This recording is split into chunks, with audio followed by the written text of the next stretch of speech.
Hello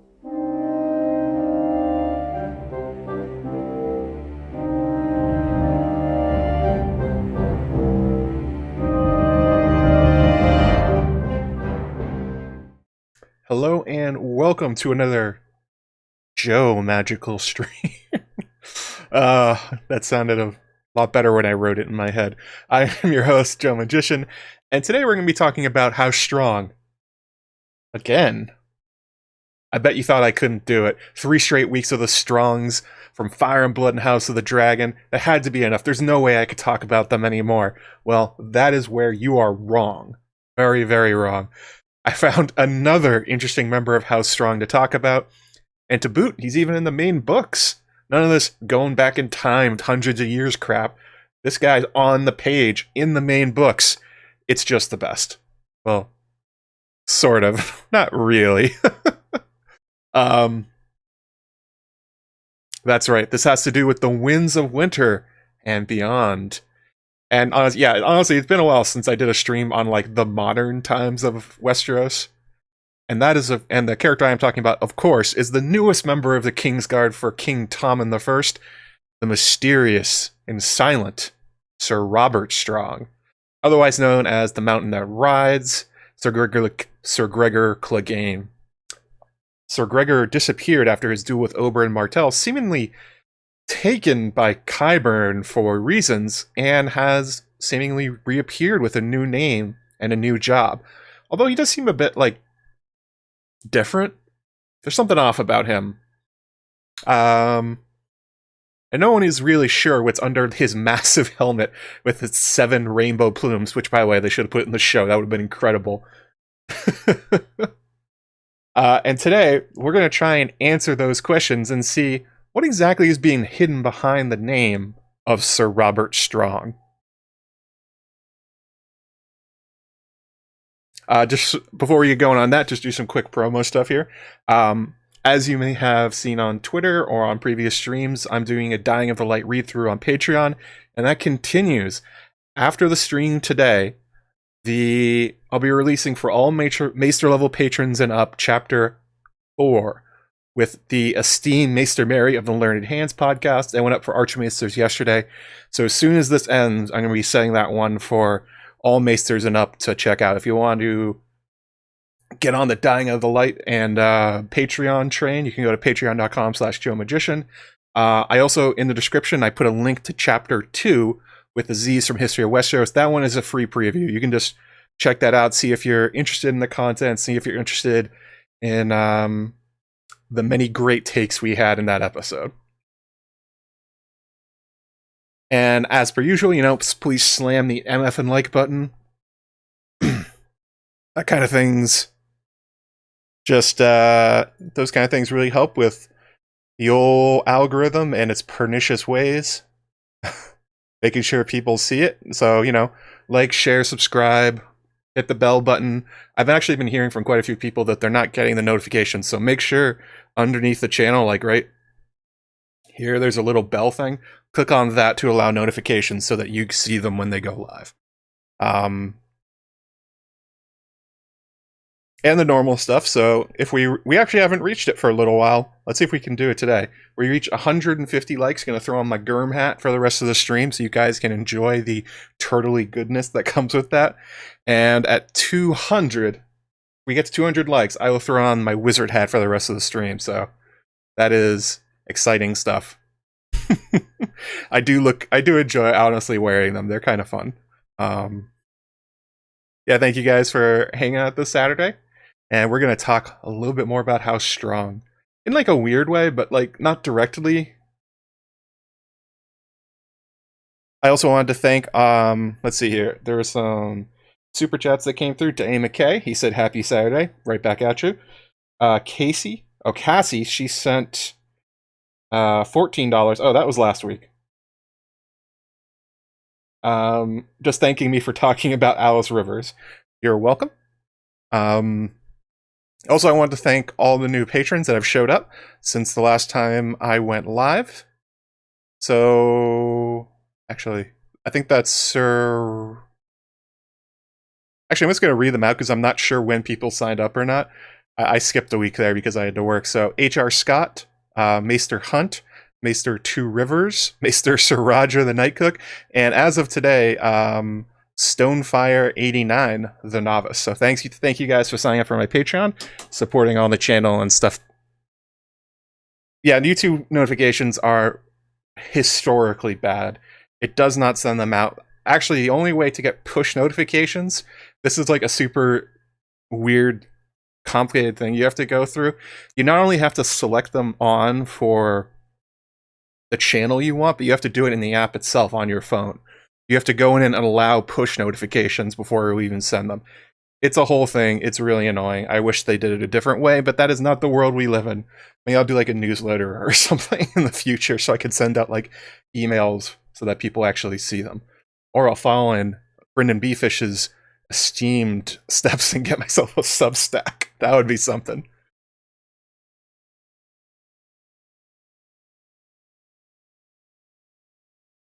So, yeah, what we're going to be talking about today is obviously Robert Strong, the fake, false knight Robert Strong. I got an opening quote here. I actually find him like weirdly fascinating, much more than I find Gregor Clegane himself fascinating.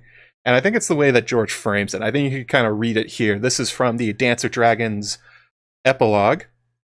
Quote goes, "We do not know even if he's alive. Marin Trant claimed that Strong took neither food nor drink, and Boros Blunt went so far as to say he's never even seen the man use the privy.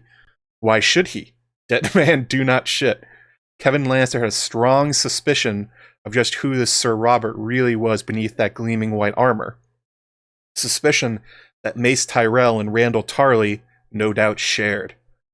Whatever the face hidden behind Strong's helm, it must remain hidden for now. The silent giant was his niece's only hope. And pray that he is as formidable as he appears." That's a pretty good introduction. Well, he gets introduced in the Cersei chapter, but for kind of George kind of priming you for being excited about what's going to happen with a character as horrible as Robert Strong, it's hard to do a little bit better than that. Set up as the hope of Cersei and the instrument of her revenge. That is sorry, I forgot. Ramona Zamfir, she sent 10 pounds early on. Thank you again, Ramona. She's got a question coming up, as she normally does. Appreciate it. The Night of the Dead, yeah. Actually, that's a question from Guilty Undertaker later on. He wondered about the meaning of the undead knight himself. So, before we get into like what he is exactly, I thought it'd be instructive to go through like his sudden appearance. How is he reintroduced into the narrative, basically? Because he shows up almost as a brand new character, more or less. I think it's hard to make the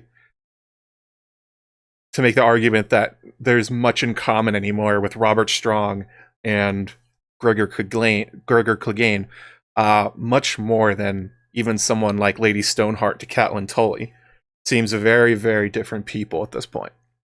So, Robert Strong appears while Cersei is imprisoned by the Faith of the Seven for her many, many sins. She is informed that there will be a trial by combat for her freedom.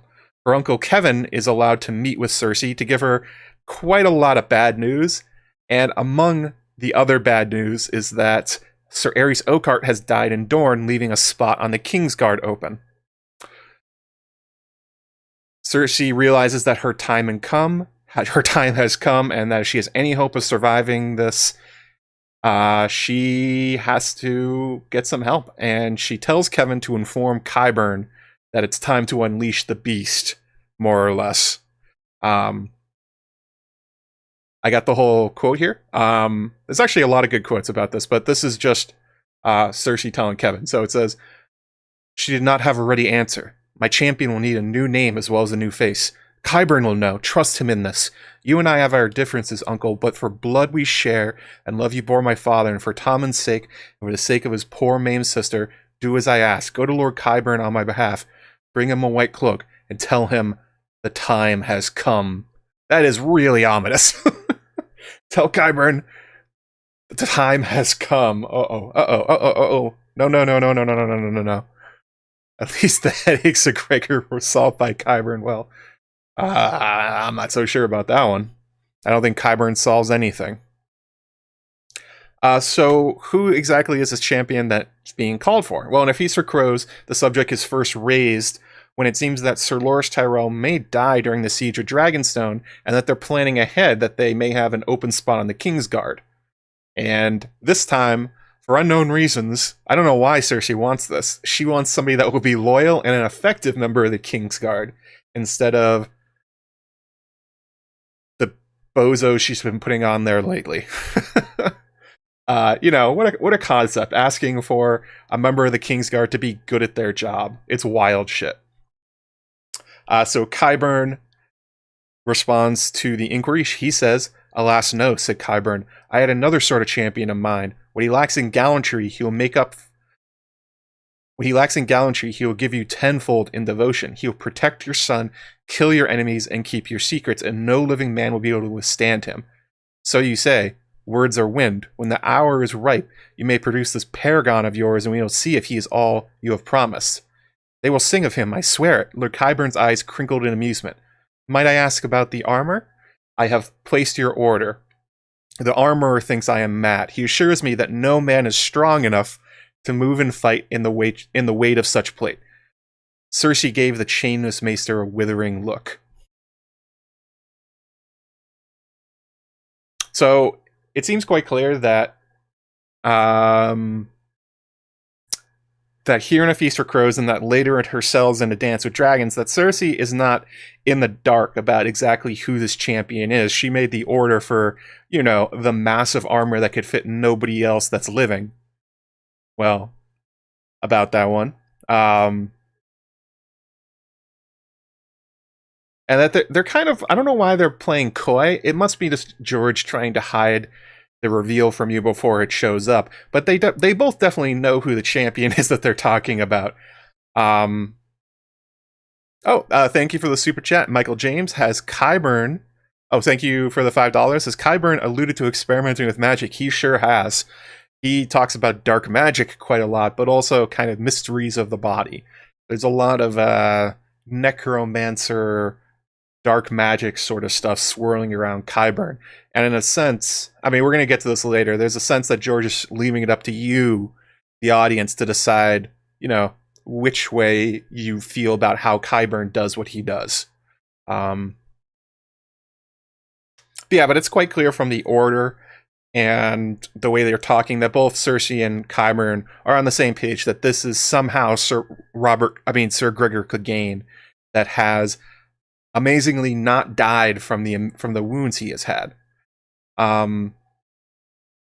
This fits in a weird way with other parts of the story. So, for instance, there is another character who has disappeared into the dungeons of Westeros and emerged with their identity and their name stripped from them and given a new one. And somebody that's been essentially bound in service afterwards, and that is, of course, Theon Greyjoy.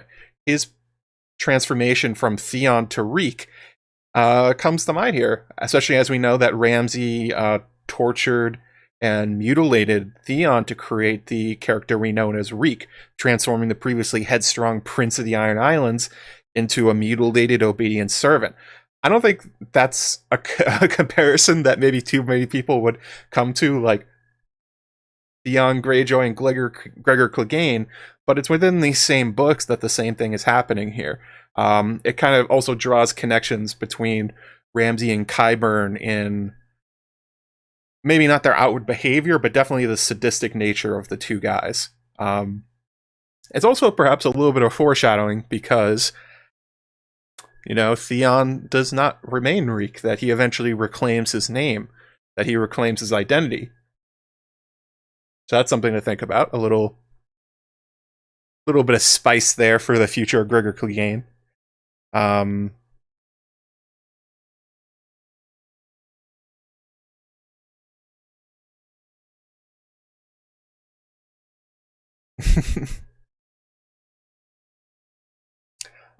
So after these conversations and after Cersei essentially says, unleash Robert Strong, or just the monster at this point, Sir Robert finally arrives on the page. He's been, I think the last time Gregor actually was in the story, like doing something, was for Oberyn's trial, and after that, he has basically disappeared into the dungeons.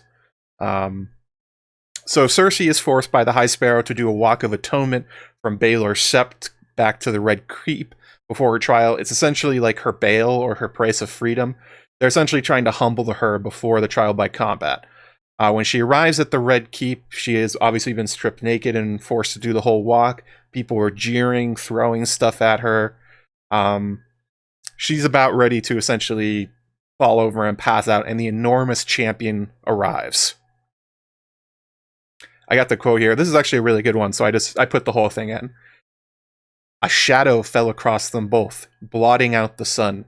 The queen felt cold steel slide beneath her, a pair of great armored arms lifting her off the ground, lifting her up in the air as easily as she had lifted Joffrey when he was still a babe. A giant, thought Cersei, dizzy, as he carried her with great strides towards the gatehouse. She had heard that giants could still be found in the godless wild beyond the wall. That is just a tale. Am I dreaming? No, her savior was real. 8 feet tall, or maybe taller, with legs as thick around as trees, he had a chest worthy of a plow horse, and shoulders that would not disgrace an ox. His armor was plate steel, enameled white and bright as a maiden's hopes, and worn over gilded mail. A great helm hid his face. From its crest streamed 7 silken plumes and the rainbow colors of the faith. A pair of golden 7-pointed stars clasped his billowing cloak at his shoulders. A white cloak. Sir Kevin had kept his part of the bargain. Tommen, her precious little boy, had named her champion to the Kingsguard. Cersei never saw where Qyburn came from, but suddenly he was there beside them, scrambling to keep up with her champion's long strides. Your Grace, he said, it is so good to have you back. May I have the honor of presenting our newest member of the Kingsguard? This is Sir Robert Strong. Sir Robert, Cersei whispered as they entered the gates. If it please your Grace, Sir Robert has taken a holy vow of silence.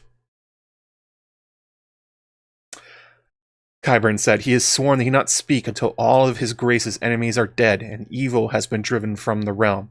Yes, thought Cersei Lannister. Oh yes. That is quite an intro to Sir Robert Strong. He almost enters the story as a heroic figure. He definitely is in Cersei's eyes, and especially the way that he's being dressed and presented here. This is kind of a classic George feint or subversion, and one that really works well in undercutting expectations. You know, I think in a lot of stories, a giant champion in gleaming white armor that shows up to save this wayward queen and pick her up in a protective way and walk her back in the castle, you know, acting as her shield against the rest of the realm, that would be a pretty, that would be a kind of character you expect to do heroic things, and yet underneath the packaging, I guess, of Sir Robert Strong, there's a darkness and a monster waiting to come out.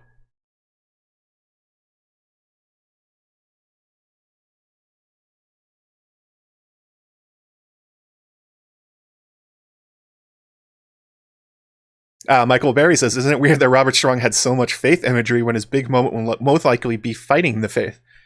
It's a good point you make, and what I'm about to talk about. And I think the way that Qyburn is specifically dressing Sir Robert is intriguing, because not only is he wearing, obviously, the enameled white armor of the Kingsguard, but he's literally being draped in the signs of the Faith of Seven. I mean, he's got the rainbow plumes from his helm, representing, obviously, the rainbow of the faith. He's got 7-pointed stars on his chest. He almost looks to be like some kind of weird fusion of like the Rainbow Guard of Renly, the King's Guard, and a warrior's son. I think it's supposed to set him apart, to make him unique, you know, even among the King's Guard, that he is something different. And I wonder if it's almost like meant as a joke, a dark joke at the expense of the Faith of the Seven by Qyburn, that he has made this monster from deep within the dungeons, from one of probably the most horrible person in Westeros in the entire story, and instead he comes out and the guy is dressed like a paladin of the faith, like its greatest champion of all.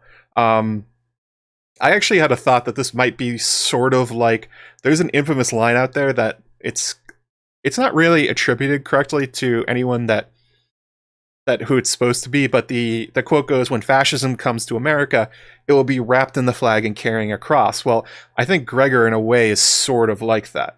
You know, the doom of the faith is coming, and it's a guy that is wrapped up in all their symbols and and made to look like the best of them, that kind of thing. Yeah, good point, Grace Tim, that it is like the stranger championing the faith. Exactly. It's a trick, basically. Um, one to keep in mind, especially that with the way that Qyburn seems to have a particular love of tweaking the nose of the establishments within Westeros, especially, well, the Citadel, but surely the Faith too. And when we're talking about the likely downfall of the Faith of in the upcoming book, not the Winds of Winter, of course, it'll be titled Cersei Strikes Back.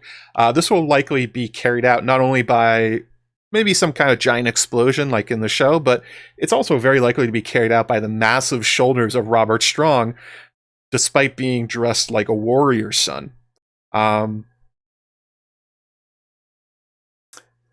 Yeah, again, on the dark joke thing, it's kind of a reflection of how Qyburn and Cersei sort of feel about the Faith of the Seven and the High Sparrow, that they clothe themselves in, you know, rainbows and white and crystals, and they try and look to act so pure, but, you know, deep inside of them, there's the corruption and the evil of the High Sparrow, and it's sort of a reflection back on them, but also maybe one back on Cersei, because Cersei instantly connects with Robert Strong and feels quite close to him, and probably will be in the upcoming book. And in a meta sense, probably not one intended by Qyburn, but this could be sort of externalization of Cersei's character, that she, at this point in the book, she is one of the most revenge-obsessed and hate-filled characters in all of A Song of Ice and Fire, who has been delighting in torture and killing and suffering of her enemies, but she still looks like Cersei Lannister. And in that way, you can see like you can see it almost as like the packaging of the monster, the wolf in sheep's clothing kind of thing with both of them. And I also sort of thought about it. It's like, is Robert Strong kind of like what Cersei wishes she could be?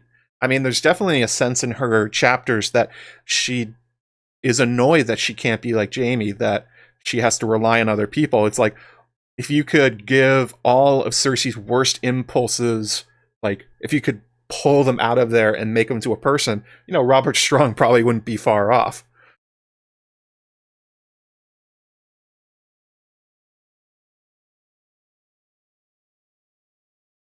Morningstar was God's favorite. Oh my god. Hey, Micah Clark. Yeah, I saw your theory. We'll get to that later. Yeah, holy shit. There's going to be nothing good coming from Sir Robert Strong. And I definitely think, like I said, that's a subversion of his introduction. That somebody that is the the savior of Cersei and her champion should really make you nervous about what exactly he's going to get up to.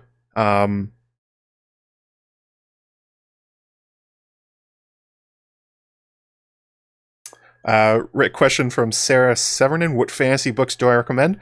Well, this was a bit off, but what other ones should you read? You should read The Witcher. The Witcher's really good. I also enjoyed the Silent Earth series. I think that's what it's called. By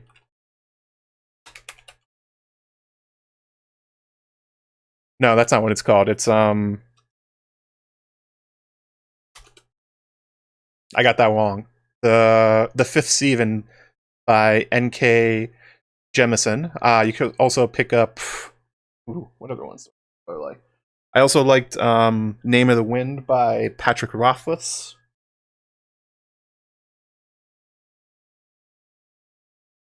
I'm actually not a big fan of Brandon Sanderson. I didn't really like them.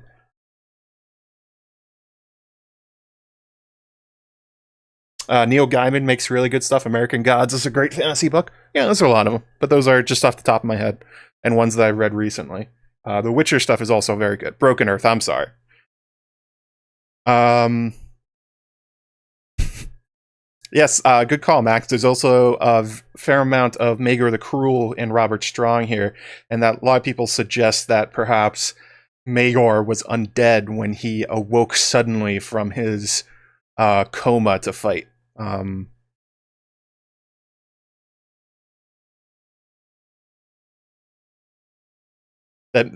Especially with the fact that he could not have any children. It would be kind of interesting if Maegor actually was a Firewhite or something like that, especially with Tiana of the Tower pulling the strings behind him. So yeah, that's a really good introduction to Robert Strong, and it really contrasts interestingly against the Gregor Clegane we know. These two characters, other than the way that Qyburn is talking about him, seem kind of like a polar opposite. It's actually a trick that George loves doing. Like, for instance, I remember, God, what was it? I saw a reaction video years ago where people who knew nothing about Game of Thrones were being shown clips of it, and they were asked to give their impression of characters based on nothing other than the way they looked. And without fail, pretty much all of them said that the Lannisters looked like the heroes, based on the way that Nikolai Coster-Waldau and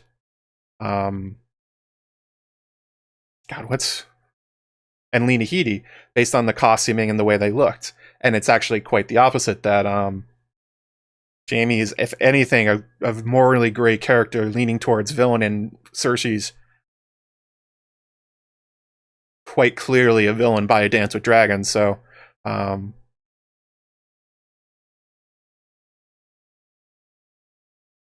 of an interesting subversion there. Sanderson. Yeah, I didn't like the way it Kings. I didn't like the way it read. I don't think there's anything wrong with it. It just wasn't my taste. Clegane, but we're gonna get to Cleganebowl. Don't you worry. That will be coming later in a little bit. Did any knight have a chance to stop Sir Gregor in the story? Well, Oberyn. Oberyn killed him. Basically, he killed him. Except for, that he got cocky and that he was demanding Gregor say Elia's name. So yeah, plenty of people had a chance to kill Gregor. I mean, maybe you need another Oberyn, but it can totally be done. He's not invincible, he's just massive. It's actually, that's something I'm going to talk about later, but if you read the Knight of the Seven Kingdoms and the Dunk and Egg stories, Dunk is actually a pretty poor swordsman. In a classical sense, he basically only wins every time by being huge and strong and using street fight tactics. But in terms of sword play and being able to beat people one-on-one, he actually does a pretty poor job.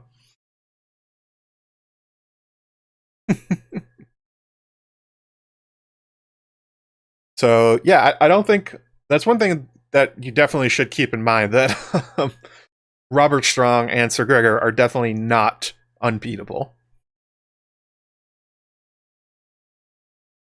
Especially if you get him in a 1-1 scenario, which, spoiler, may be happening. So what actually happened here to Sir Gregor? This is a point of contention within the fandom, and quite a big one because it's left so vague.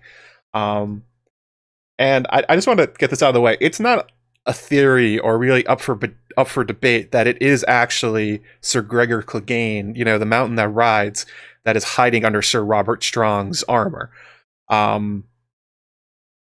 There's no one else in the kingdoms that is that big and that strong. There's nobody that could pretend to be him. And I think you're meant to understand when he shows up that oh shit, especially with the quotes I'm going to get to in a little bit about Qyburn and Cersei talking about him. So Lady Nym, Nymeria Sand, also suggests this in the Watcher chapter.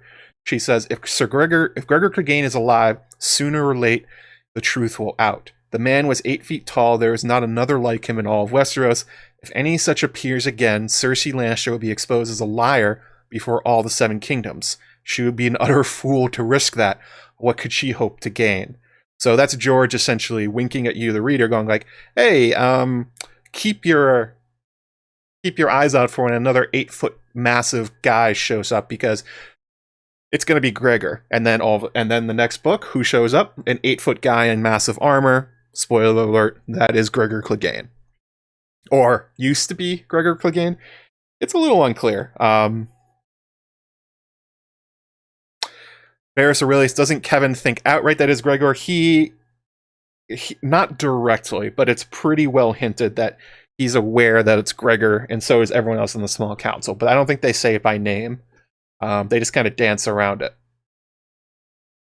So, how did we go from Gregor Clegane being stabbed and poisoned by Oberyn Martell to Robert Strong? Like, what the hell happened here? This is actually a question from the patron Slack. Nicole R., she said, how do you think Qyburn resurrected the mountain, and what of his head? Did Cersei send a dwarf's head to Dorne, or does Sir Robert have Robb's head, as some people think? So we're just going to go ahead and break these down a little bit at a time. So when we last saw the mountain, as I said, he was in dire straits. The quote here is, well, Gregor is paying for it now. Grand Maester Pycelle was tending to the man's wounds, but the howls heard ringing from the maester's chambers suggested that the healing was not going as well as it might.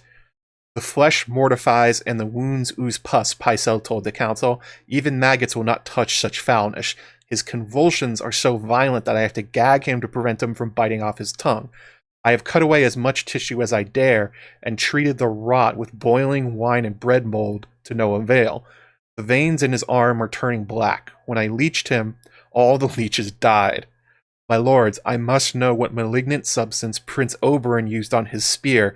Let us detain these other Dornishmen until they are more forthcoming. So, yeah, Gregor is not in a great place after Oberyn's duel with him.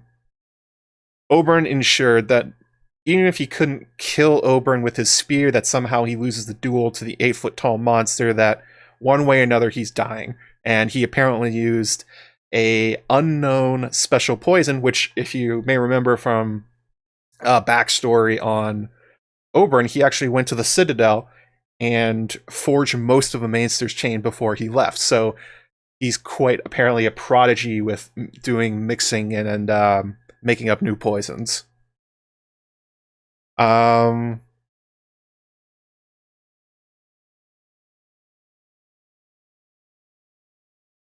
A Guilty Undertaker says, was Gregor just in pain from his injuries, or was Qyburn torturing him? Well, this is when he's under Pycelle's care. Gregor is freaking out under Pycelle's care, so I doubt Pycelle was torturing him. This seems to be just whatever Oberyn used on him. Some kind of strange poison. It's suggested it was manticore venom, but Pycelle says that, no, it can't be manticore venom. It would have already killed him. And there's a discussion that maybe Gregor's so big that this is what manticore venom does to somebody that is a gigantic size or something like that. You know, sort of like the idea that diseases that cross over from like one animal to another usually has very different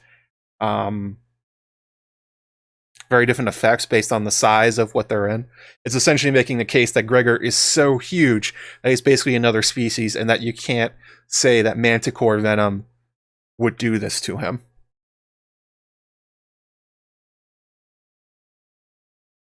So it's kind of suggested that Oberyn made up something special, that this was kind of a new thing, which I think would be perfectly in line with Oberyn's character. The quote here from Qyburn. Qyburn ignored the mockery in her voice. He is dying of the venom, but slowly in exquisite agony. My efforts to ease his pain have proved as fruitless as Pycelle's. Sir Gregor is overly accustomed to the poppy, I fear. His squire tells me that he is plagued by blinding headaches, and oft quaffs the milk of the poppy as lesser men quaff ale. Be that as it may, his veins have turned black from head to heel, his water is clouded with pus, and the venom has eaten a hole in his side as large as my fist. It is a wonder that the man is still alive, if truth be told.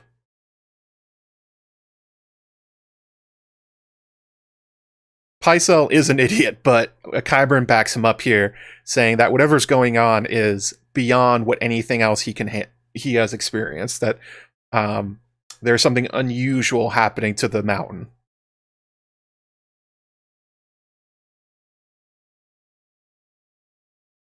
Use a coagulant to slow it down. Yeah, whatever it is, there was quite clearly Oberyn made something special. So the dialogue goes on, and it says, "Your Grace," said Qyburn, "mayhaps I might move Sir Gregor to the dungeons. His screams will not disturb you there."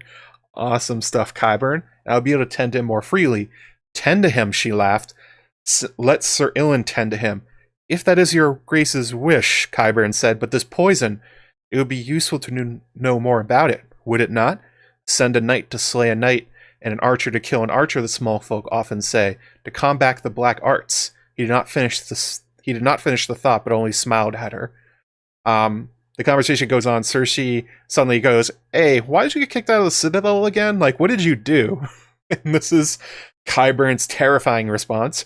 "The Archmaesters are all craven at heart. The Grey Sheep, Marwyn calls them. I was as skilled a healer as Ebros, but aspired to surpass him. For hundreds of years, the men of the Citadel have opened the bodies of the dead to study the nature of life. I wish to understand the nature of death, so I opened the bodies of the living. For that crime, the Grey Sheep shamed me and forced me into exile. But I understand the nature of life and death better than any man in Old Town." "Do you?" That intrigued her. "Very well, the mountain is yours. Do what you will with him, but confine your studies to the Black Cells. When he dies, bring me his head. My father promised it to Dorne. Prince Doran would no doubt prefer to kill Gregor himself. We all must suffer disappointments in this life." "Very good, your Grace." Qyburn cleared his throat. "I am not so well provided as Pycelle, however. I must needs equip myself with certain... I shall instruct Lord Giles to provide you with gold sufficient for your needs.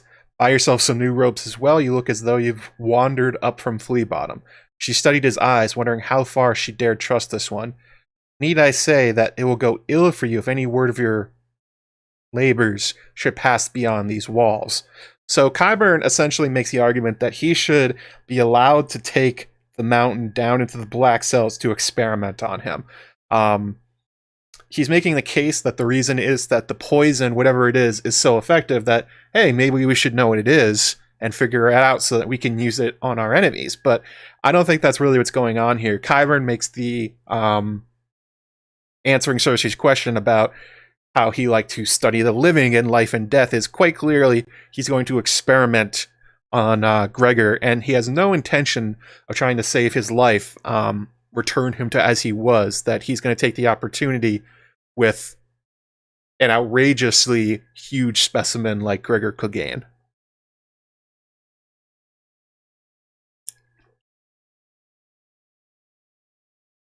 He's telling half-truths. I very much doubt the Maesters had an issue with him opening up the living. They might have. Like, if Qyburn was, like, abducting people to vivisect them while they're alive, yeah, that could probably get him kicked out of the Citadel. I don't have any doubt that if he was actually, like, capturing people to cut them open, that would be enough to get you kicked. It's quite clear that, yeah, he's not really going to try and figure out where this poison is. Maybe he will, but that's not really the thing here. Also, the idea that he's going to take him down to the Black Cells to do whatever he wants and that he needs specialized equipment. Well, what could he actually need that he couldn't take from Pycelle stores or from his own? This is very much, at this point, mad scientist shit, I think is the way to say it. I think that's intentional. Many in the past have made the connections between Qyburn and Victor Frankenstein from Mary Shelley's story.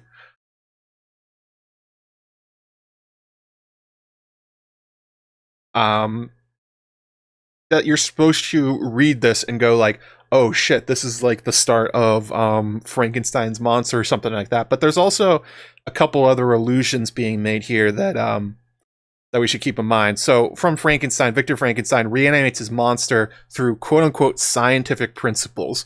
It's been adapted in later versions of it that he used like lightning or something, but it's not an important part of Frankenstein how he made his monster. It was just that he reanimated somehow this 8-foot tall monster cobbled apart from different bits that was meant to be quite beautiful, but upon resurrection was quite twisted and horrific, had like yellow eyes and pus coming out of it. But it was also, this is something that's very different from what we're seeing here from Gregor Clegane and Sir Robert Strong. It's that the monster from Frankenstein is intelligent, actually very intelligent. That if you read in the course of that book, he actually learns how to talk. He learns how to read. He outsmarts his creator. In the end, he ends up tricking him to his own death. Spoiler alert for a book from like 1818 or something like that. But yeah, that's very different from what we see here. But there is definitely an element of revenge of the monster against its creator. Two other allusions that I'm pretty sure George is making here is from H.P. Lovecraft. The two ones that come to mind are Herbert West Reanimator and the oh god, what's the other one? The Curious Case of Dexter Ward. In both of those cases, both of those books, essentially what you have is mad scientists in a very on the nose way that discover essentially like potions, or like they're called essential salts or something like that. I'm not really sure what Lovecraft was getting at. The important thing is that they discovered some way of putting substances into bodies, into corpses, and having them reanimate. And actually, in both of those stories, similar kind of things happen during Frankenstein, where eventually their creations turn on them, more or less. Yeah, I guess Pycelle does have one move. Yeah, he just throws milk of the poppy at everything. Although that's actually true. If we go back and read it, he actually tried quite a few things. None of them worked, but he did try them. Yeah, go back to reread Frankenstein. It's actually quite interesting. Only part of it is from Victor's perspective. Most of it's from the monster's perspective, I believe. Don't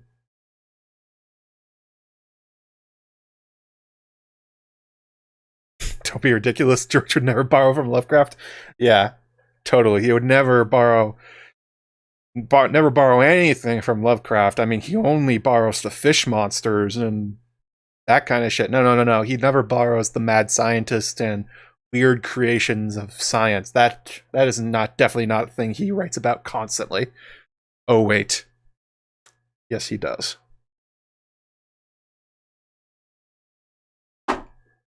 Oh, we're about halfway through. So yeah, guys, make sure you slam that like button. Got 130 people so far. Thank you for joining me. Let's continue down into the black cells and talk a little bit more about what's actually going down on here. So these allusions and Qyburn's requests and inferences, I think, make the case that Martin is having Qyburn make his own versions of these like fictionalized monsters. It's George's version of them. Especially because, but in a little bit of a different way, because we learn that Qyburn is experimenting not on the dead, but the living. So a quote here, these are some truly horrifying quotes, the kind of things that normally you can only bring up on Halloween, but here we go. Cersei did not like to think about that. The girl had come with her unsuspecting, thinking that she was along to serve him poor. Even with Qyburn clapped the chain around her wrist, she had not seemed to understand. The memory still made the queen queasy. The cells were bitter cold. Even the torches shivered. And that foul thing screaming in the darkness. Yes, you may take a woman too if it pleases you, but first I will have names. So Qyburn has essentially been abducting people with Cersei's consent in order to experiment on them. The other named character that, other than some puppeteers that disappear, is Lady Felice Stokeworth. And this is Cersei asking about what happened to Lady Felice. This is not great. Then she sent for Qyburn. Is Lady Felice still alive? Alive? Yes. Perhaps not entirely comfortable. Alas, said Qyburn, I fear that Lady Felice is no longer capable of ruling Stokeworth, or indeed feeding herself. I have learned a great deal from her, and I am pleased to say, but the lessons have not been entirely without cost. I hope I have not exceeded your Grace's instructions. So, Yeah, he's doing more than just like opening up the body or like ex- he's doing terrible, horrible medical experimentation on the living from the women that he's captured, including Lady Felice Stokeworth. From what we see here, and from his description of what he's done to Lady Felice, it seems quite clear that what Qyburn is doing is probably experimenting with their brains and maybe like vivisections and maybe opening up their skulls. Like perhaps perhaps he's cutting up their heads open and removing parts of them, giving them lobotomies or something like that. If you're not sure what a lobotomy is, it's a medical procedure that used to be done quite a lot. It was an idea that you would puncture the brain through the behind the eyeball. Originally, it was done with an ice pick. This is a real thing. I'm not making this up. And you would essentially sever part of the brain in order to cure people of psychological and neurological problems. Of course, the definition of psychological and neurological problems used to be quite different. This is the sort of thing that they would do to anyone without, what's the right way of saying this? Societally normative behavior. Yeah, and there are procedures where people would literally take out parts of the brain. They would sever nerves. The stories of the experimentation around these things are pretty horrific, but the outcome is, I think, what's important here, because what lobotomies actually did in many cases was the person who received them became just a total shadow of themselves. Oftentimes, patients would die from the procedures. Many would have severe brain damage and be totally unable to function. More often than not, they were much worse off than when they started.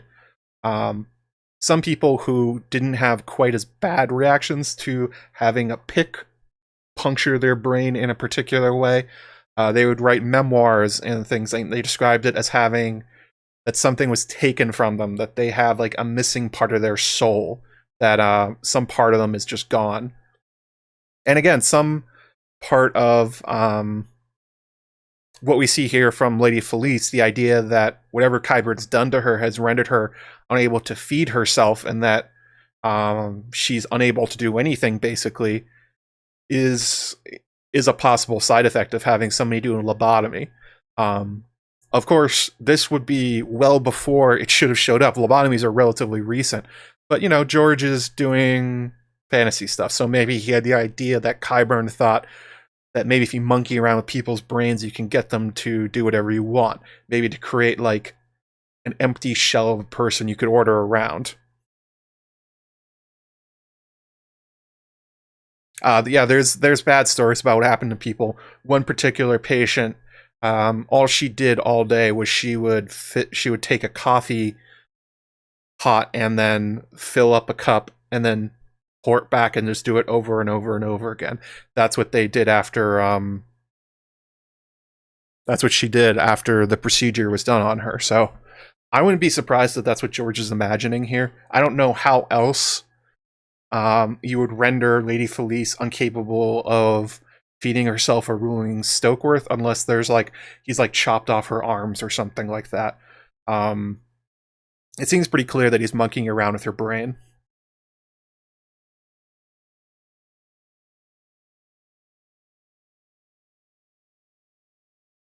Yeah, that's true, Laura Sevenan. President Kennedy's sister is another famous person that received these medical procedures. Essentially, the idea was you you would destroy part of their brain to get rid of the part that was causing them to misbehave in whatever way you were trying to get them to stop.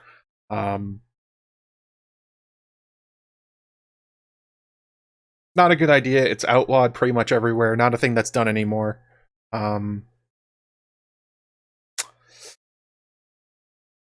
Sam Rixian says, doesn't a lobotomy sever connections in the brain prefrontal cortex? I believe that's what it actually does. There's different kinds of them, and there's different names for them over time because, unsurprisingly, doctors were really excited about this cool thing they could do to fix people. It depends on which one, but some were done that way. Some were literally removing parts of the brain. It depends on who and where this was happening, but the basic idea is you injure the brain in a way that affects behavior. Oh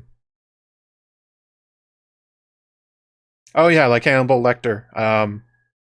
In the which movie is that? The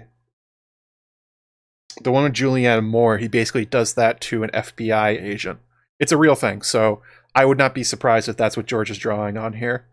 But here's the thing: if that's what Qyburn did to Felice, and then if he did that to Gregor Clegane, because Felice's whole whatever he did to her comes before Robert showing up, then that cannot be all that Qyburn did to him, because Robert Strong doesn't act like a living person anymore. The quote goes, "Tell me, sir, where did this man come from?" demanded Mace Tyrell. "Why have we never heard his name before? He does not speak. He will not show his face. He is never seen without his armor. Do we know for certainty he's even a knight? We do not know if he's alive." This is from Kevin's thoughts. Marin Trant claimed that Strong took neither food nor drink, and Boros Blunt went so far as to say he had never seen the man use the privy. Why should he? Dead men do not shit. Kevin Lannister had a strong suspicion of just who this Sir Robert really was beneath that gleaming white armor, a suspicion that Mace Tyrell and Randall Tarley no doubt shared. Whatever the face hidden behind Strong's helm, it must remain hidden for now. The silent giant was his niece's only hope, and pray that he is formidable as he appears. So he doesn't speak. He never removes his armor or his helmet. He doesn't use the pretty, aka he doesn't go to the bathroom. He doesn't eat or drink. He probably doesn't sleep. So it's suffice to say that you can't lobotomize somebody and turn them into a firewhite.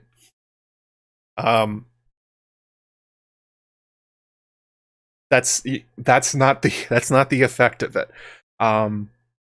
So you, in order for Robert Strong to essentially be acting like a firewhite, Qyburn had to do something else other than monkey with his brain. Although it seems quite clear that he did, because, I mean, Gregor was relatively... he sort of did what Tywin said before, but this is at a new level. He's following orders in a way that seems almost robotic. So I would guess that one part of it is that he messed around with... Gregor's brain, but the other part of it is somehow he turned him into what seems to be undead.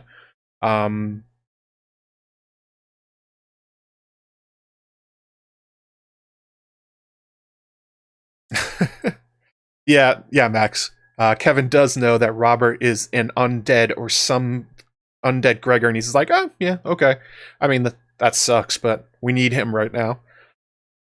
So I think this is where the references to like Frankenstein and Dexter Ward and Herbert West may provide the other part of this equation.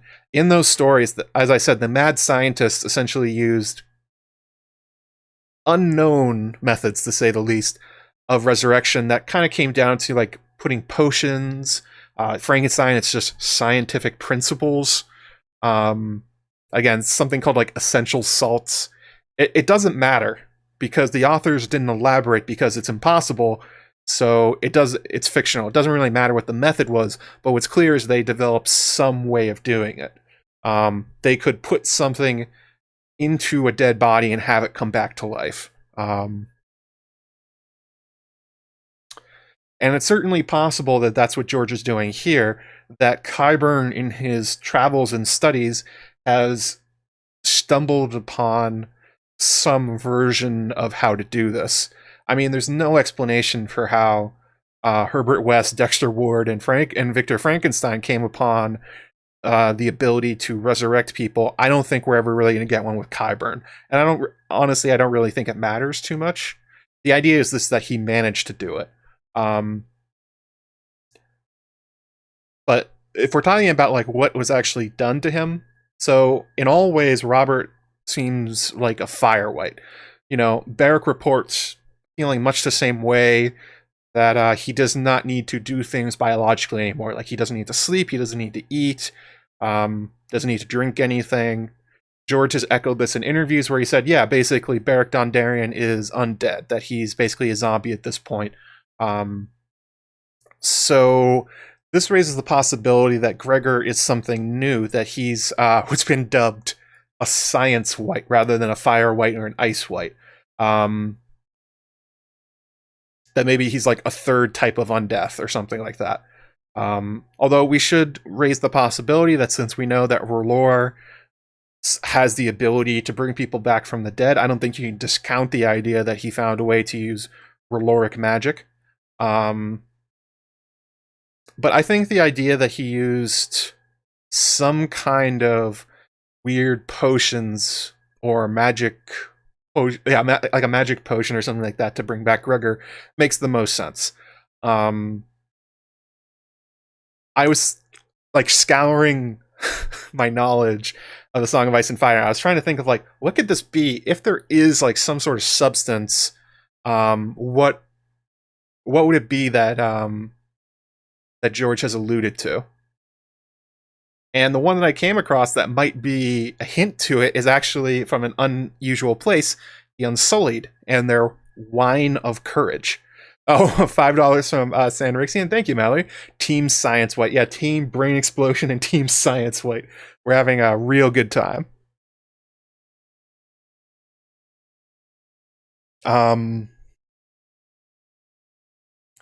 So the quote here is, "The wine of courage was the answer he gave her. It is no true wine at all, but made from deadly nightshade, bloodfly larva, black lotus root, and many secret things. They drink it with every meal from the day they are cut, and each passing year feel less and less. It makes them fearless in battle. Nor can they be tortured. Tell the savage her secrets are safe with the Unsullied. She may set them to guard her councils and even her bedchamber, and never a warrior as they might overhear." So I'm wondering if George is imagining that it's like Qyburn has stumbled on like a special formulation of the Wine of Courage, or took that as a starting point and added to it or made it more distilled, and somehow that's how he made Robert strong. After all, he was running with the Brave Companions, so he would have been all over Essos, most likely. So I don't think it's unimaginable that Qyburn came across these kind of things, experimented, and came up with his own formulation. This is the one that just sounds the closest. Like, if you look at the other weird substances, you have Shade of the Evening. That does create whites in the sense that you end up with the blue corpses. But that takes quite a long time. Maybe if Gregor shows up and he has blue lips, it will be some kind of like super concentrated version of that. But this would be my guess of how he did it. How he brought him back to life. Team No Lobotomies, that's a good one too. No lobotomies, they're not a good thing. Oh, you didn't think of any cool Sir Robert Strong questions to submit? Hey, there's still time.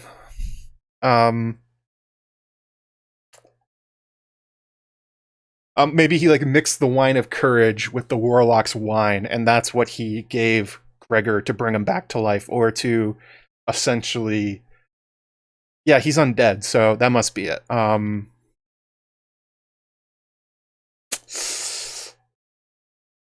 If there's an explanation, that's my bet. Although one thing we can't rule out, because this is a Song of Ice and Fire, that Qyburn may have discovered maybe some way of mimicking ice whites. You know, the others can do it. Maybe somebody else can too. Or maybe this is something like the Children of the Forest, like from the show, where it was the shard of obsidian in the chest that turned Benjen and the Night King into whatever they are. Maybe there's obsidian shoved in Gregor's chest.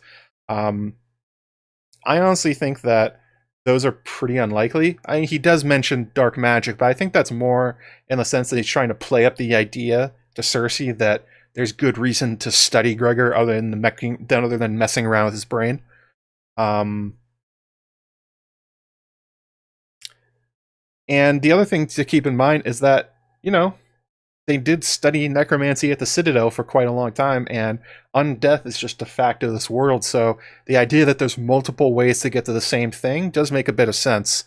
And, you know, the Citadel forbids it, not because it's impossible, because it's a bad idea. So I would not count that out, that there's other methods of creating the undead than whatever the children, the others, and the R'hlloric magic can do. When in doubt, shove obsidian in it. Gross. Oh,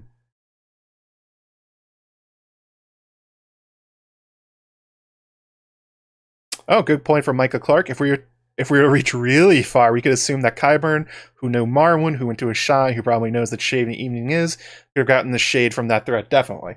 His connection to Marwyn is definitely an idea that he may have had access during his time in the Citadel to exotic substances, to say the least, and especially his time during the Brave Companion. So that would be my guess. Guilty Undertakings. You also see Drogo turn into a living shell. Maybe Qyburn did something similar to Mirri Maz Duur. There's a little bit of a difference there. Robert comes back. I mean, Gregor comes back as Robert Strong, and he's able to function, whereas Drogo is not. Although that seems to be revenge by Mirri. So I don't know. Good question, Kraken Queen. About how does Qyburn make zombie mountain follow his orders.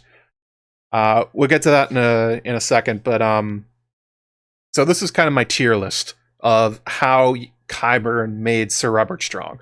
That he has some kind of magic potion, doesn't really matter what it is, but it exists, that allows him to resurrect people, and that he also maybe have given him a lobotomy or some kind of brain procedure in order to make him submissive.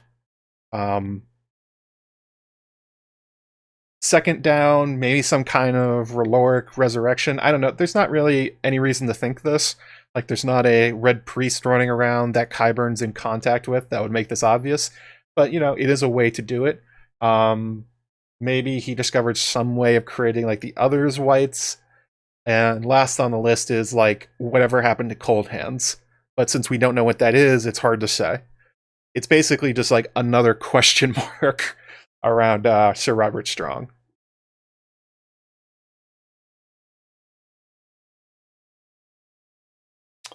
Let's see. Okay, where was I? Okay, so let's get to the head question you guys are talking about in the chat, because this is a very popular topic of discussion for Robert Strong, and that is, what head is underneath the helmet that Sir Robert Strong wears? Is it Gregor Clegane's, or is it nothing, or is it somebody else's? The reason being that in A Feast for Crows, a giant skull is sent with Sir Balon's swan to the Martells to appease them for Elia's murder. They essentially say, here, Gregor has died, here's his skull. High five? We gonna bump on this? Look, Gregor's dead, you got your revenge, is everything cool? That's the deal that Tywin made with Prince Duran. So that leads to the question, since we know Robert Strong is Gregor Clegane, then what exactly is going on? How can the head be in two places at once? It can't be, right? Well, the mainstream theory is that, the one that I tend to agree with, is that the head that was sent to Dorne was actually not Gregor Clegane's head, but instead it was one of the many dwarf heads that have been cut off and delivered to Cersei and Qyburn, because they put a bounty on delivering Tyrion back to them, dead or alive. I think you get a lordship and like a mountain of gold for doing it. So we see within A Feast for Crows that multiple times people show up with sacks of heads, of dwarf heads, for Cersei and Qyburn, and they're actually just like getting annoyed at how many they have. They're like, these aren't Tyrion. I know they're not Tyrion. So the suggestion being that maybe they took advantage of one of these skulls being delivered to them, and they sent it in Gregor's place. And in fact, if you go back and read the chapter where the skull shows up, the Dornish themselves go like, how do we even know this is Gregor Clegane? How do we know this is the mountains? So this is from Obara Sand. She says, what did the mountain look like? How do we know it is him? They could have dipped his head in tar. Why strip it to the bone? Very good questions, Obara. Very, very insightful. And it's also for you, the reader, to go like, yeah, why did they do this? And then we see from Ario Hota's perspective, he says he allowed himself a brief glance at the skull. The skull rested on a bed of black felt, grinning. All skulls grinned, but this one seemed happier than most, and bigger. The captain of the guards had never seen a larger skull. Its brow shelf was thick and heavy, its jaw massive. The bones shone in the candlelight, white as Sir Balon's cloak. Yeah, what a luxury problem. Just too many heads being delivered to you. God, what am I going to do with all these heads? Ugh. Just Cersei things. So, the thing that people tend to key in on here, and this is obviously not original by any mean. Like, this is a well-trod idea within the fandom. The thick and heavy brow is a trait that we see in particular George use with his dwarf characters, in particular Penny. Penny, who meets Tyrion in Philantis, she herself has the same kind of enlarged head. She has this big, thick, heavy brow, and so it's quite possible that among these heads that people are sending to Qyburn and Cersei, that this is one of them, and that they essentially they knew that if they dipped it in tar, somebody might recognize Gregor and go, "That's not Gregor. Who the hell is that?" So they stripped it of the flesh in order to be able to send a skull, knowing that you can't tell what a face looked like from the skull, to essentially conceal their deception. I think that's probably what happened here. Maybe Qyburn did it without Cersei's knowledge. Maybe he told Cersei that was Gregor's head, but I wouldn't be shocked at all that this is what happened. There's tons of characters doubting it. There's other physical connections to the way that George writes his dwarf characters, so that would be my guess. Yeah, maybe Penny's brother. But also, like I said, Cersei and Qyburn get delivered, 4 skulls, 4 heads within those chapters, so who knows how many others they got. I'm guessing it's one of them. And that Gregor Clegane, Sir Robert Strong, still has his own head attached, that it was never removed, that they kept it on there.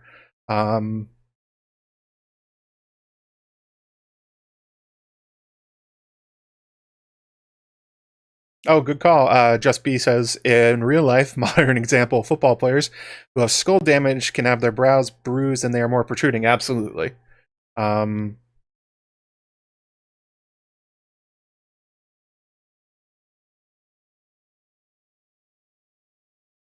Kulinski says dwarves' heads only big on dwarf bodies. I'm assuming that what's going on here is that they are being sent every weird head they can find, every misshapen one, and that's essentially what they found here. That's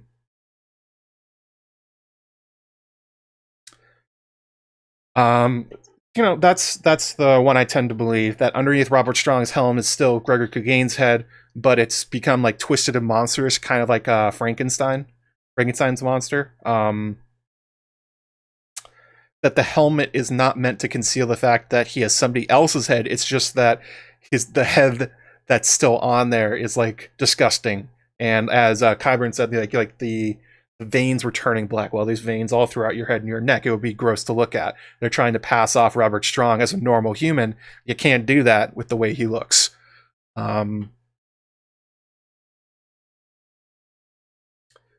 Other possibilities that people tend to bring up, there's actually been quite a few in the chat, you guys have brought them up, that it actually was Gregor Clegane's skull that got sent down to Dorne, and to replace it, he just essentially found another head, sewed it onto Gregor's shoulders, and then used his necromancy to reanimate both. So the theories tend to focus in on two key details.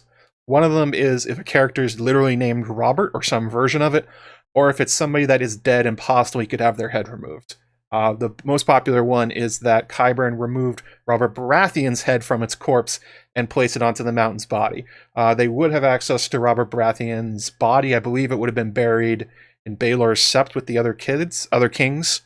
The idea being that they exhumed his body, they put it on Gregor Clegane's shoulders, and that the big reveal of it will be that at some point the helmet will come off and it will be Robert's head, and it will be a big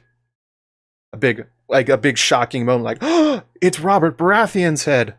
And then it'll be the meaning behind it might be like, oh well, the Robert who is abusive and a king in life has been turned into this undead monster by Cersei as like a revenge thing. I don't tend to believe that one. I don't believe any of the other ones. As I said, I go for it's still his head. But it's basically based around the idea that his name is Robert, so people go Robert, Robert. There's no real reason to think that he has had his body exhumed and his head cut off. Like, I think it's just a fan theory. Another one is that it's Robb Stark being the Robert, and that his head was actually delivered to Qyburn, who then sewed it onto the body of Gregor Clegane for unknown reasons. I'm going to be a bit of a buzzkill right here. I tend to find this one and most of the suggestions of whose head it's going to be a bit like just sort of filling in the blanks sort of thing, where essentially you're just going down the list of who's been beheaded. Could that be the head underneath the helmet? I guess so. I mean, if George wants to write it, he could. They're available. I definitely don't think it's Robb Stark's head. I did that whole thing in my video talking about Robb Stark's return, and there's no indication that the body and his head has ever left the twins. Joffrey asked for it, but the letter never got sent. So Walder Frey and the Freys probably still have his head. What's the same for the rest of them? There's suggestions it's Joffrey, or that it's Ned's skull and they sent back a fake skull to the north. Septa, what's her name? Unella? No, not Unella. Septa Mordain. Basically anybody that died in King's Landing could be on Robert Strong's shoulders.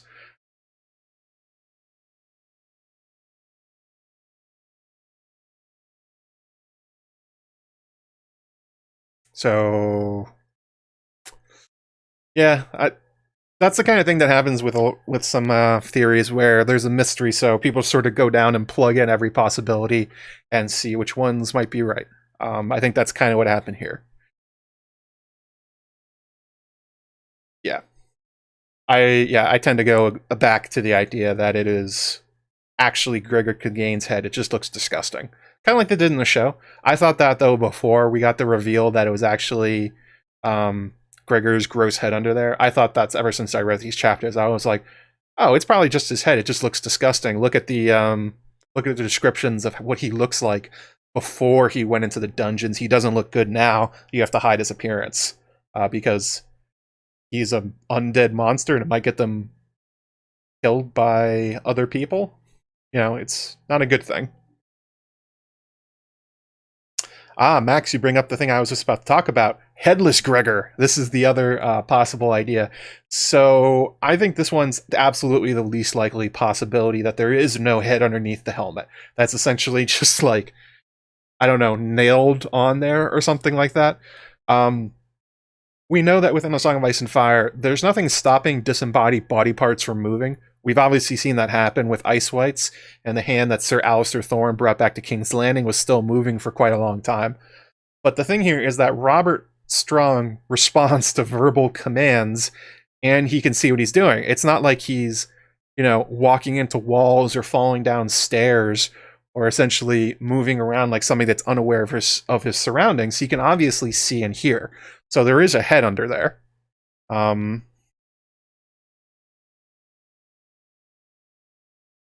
The quote that people tend to go to for headless Gregor Clegane is from a Game of Thrones Bran 3. So this was 4 books earlier. This is a vision of Sandor, Jaime, and Gregor, and this is the one of Gregor. Over them loomed a giant in armor made of stone, but when he opened his visor, there was nothing inside but darkness and thick black blood. So people have taken this literally and suggested that maybe Bran was seeing the future, that there is no head under there, that it's essentially just like a gaping wound on top of his shoulders. Again, I don't think that's what's going on. I think that's maybe more metaphorical. The idea that whatever Gregor is now, whatever Robert Strong is like an empty vessel, that Qyburn has essentially used his potions or whatever and his screwing around people's brains to essentially create an undead golem, essentially. But that is the suggestion. That's the other theory. So you're gonna go ahead and rank them. Actually, you know what? They put up a thing with polls. I'm gonna create a poll. Hang on a second. See if this works. Don't freeze on me. Oh no, it's freezing. This is good. Oh, here we go.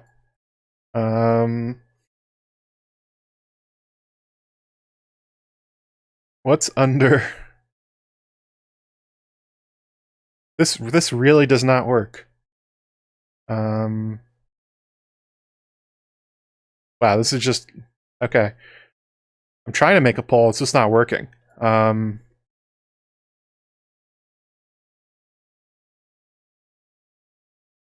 Nope, we're not going to do this because it's not working. Maybe another time when the technology's working. But okay, so let's do this in the chat. Let's see here. So press 1 if you think that it is Gregor Clegane's head still attached to his shoulders. Hit 2 if you think it's somebody else's head, and hit 3 if you think it is he's truly headless. That is, there's nothing underneath that helmet. That is essentially just shoulders and neck. There's no head there. So yeah. 1 for Gregor's, 2 for somebody else's, 3 for none.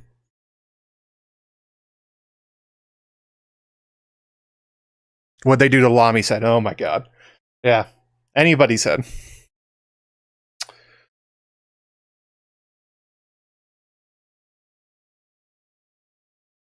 Oh, super chat here from Signy. 50 DKK, thank you so much. Which head did Cersei send to Dorne? I think it was a dwarf's head. It doesn't, I don't really know which one. It could have been any of the 4 that she received, but I tend to think that's what it is. Okay, so most people are on board. Oh, wait. Some 2s going in there. 1, 3. Now, you people that are saying that it's somebody else's head, do you really think that, or is that what you want it to be? Because I think it's fairly well described in the text that it's probably just a dwarf's head, or some other weird head that got sent. I don't really know. That seems to be the thing, that people are delivering odd-shaped heads to Cersei. Okay, 2 represents anybody's head that's not Gregor's. 3 is literally no head. Mostly 1s, it looks like. Okay, that's kind of what I thought. So I think that's the other problem I have with the idea that he's like actually headless is that I don't know how Robert Strong would be able to perform his duties as a Kingsguard, which he's doing, if he doesn't have a head, unless Qyburn's like literally psychic. He would have to be like the others controlling him in the same way to make it happen.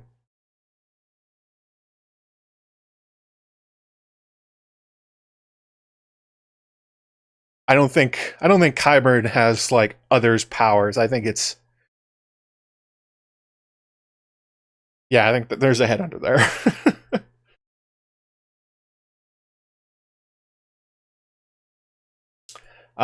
So one thing we wanted to get to here, and this is actually a question that I got from Grey Waste Tim on Patreon.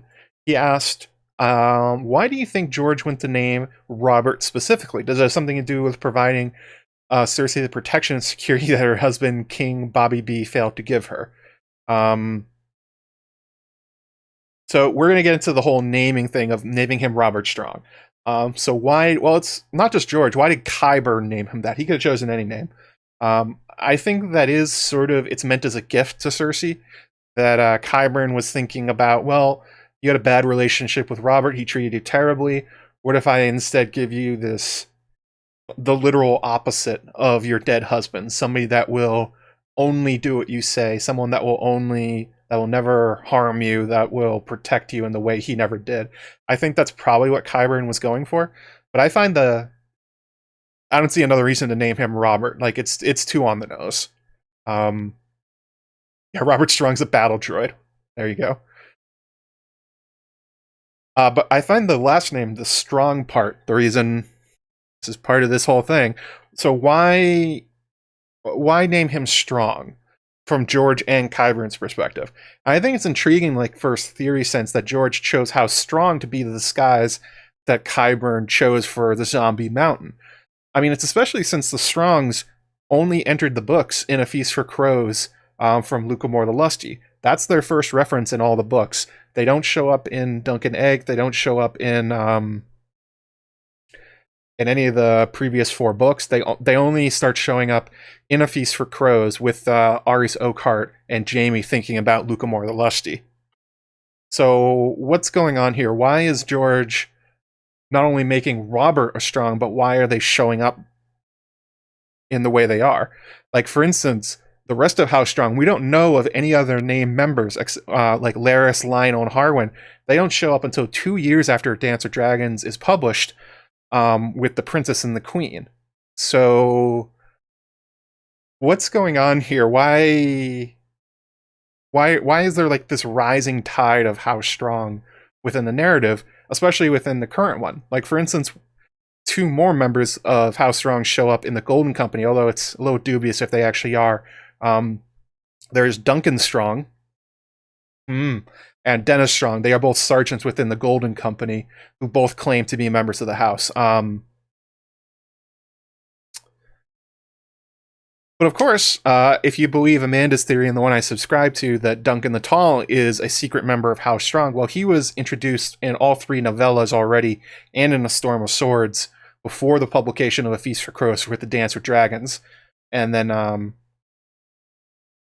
you know, I've talked about this before, about how the Strong's introduction and into the story and Dunk's seems to happen at the same time, where he was thinking about, he dreamed up Dunk, and then he dreamed up House Strong at the same time, and then starts writing about both of them in an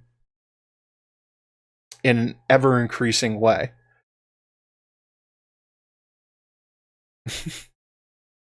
Oh, thank you for the super chat.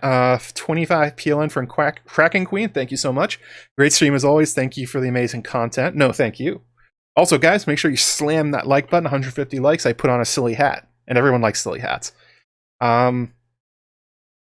So this is something that Crowfoot's daughter, Amanda, noticed as well when she wrote her post for Westeros.org years ago, when she was detailing how she thinks Dunk is a member of House Strong. Part of the reason that this works is that from the very beginning, what we learn about the Strongs has to do with uncertain origins and false identities.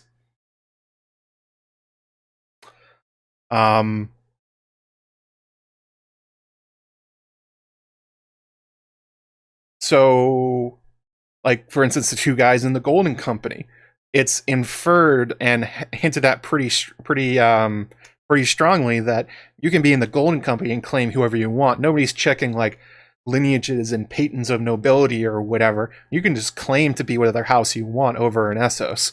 That happens all the time. So it's certainly possible that maybe Duncan and Dennis Strong are long-lost scions of the house, descending all the way back to Lucamore's bastards, or these are 2 guys whose ancestors escaped Aemon One-Eye, but it's also definitely on the table that they are not. They're just claiming to be an ancient warrior house because they think it's cool. That could be totally a thing. It's the same thing here for Robert Strong. There's no living members of the house to say whether or not he's actually a member of the Strong House. There's nobody to contradict it. But it's framed as a false identity. And then we learn about Lucamore Strong, and we learn that he essentially just shot bastards out into the world like a shotgun blast.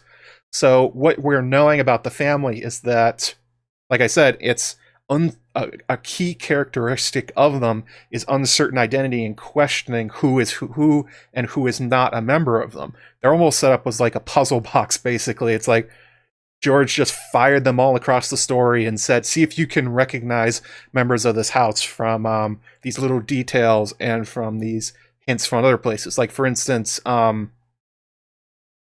the Brienne Duncan the Tall thing comes from the shield that Brienne has in her armory. Amanda has a lot of other good reasons for why she thinks Dunk is a Strong, but it's the same thing throughout.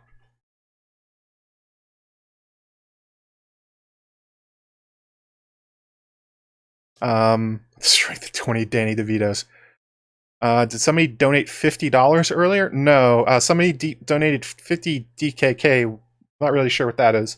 For some reason, when my thing pops up over here, it doesn't put in the period, so it just looks like a whole bunch of numbers.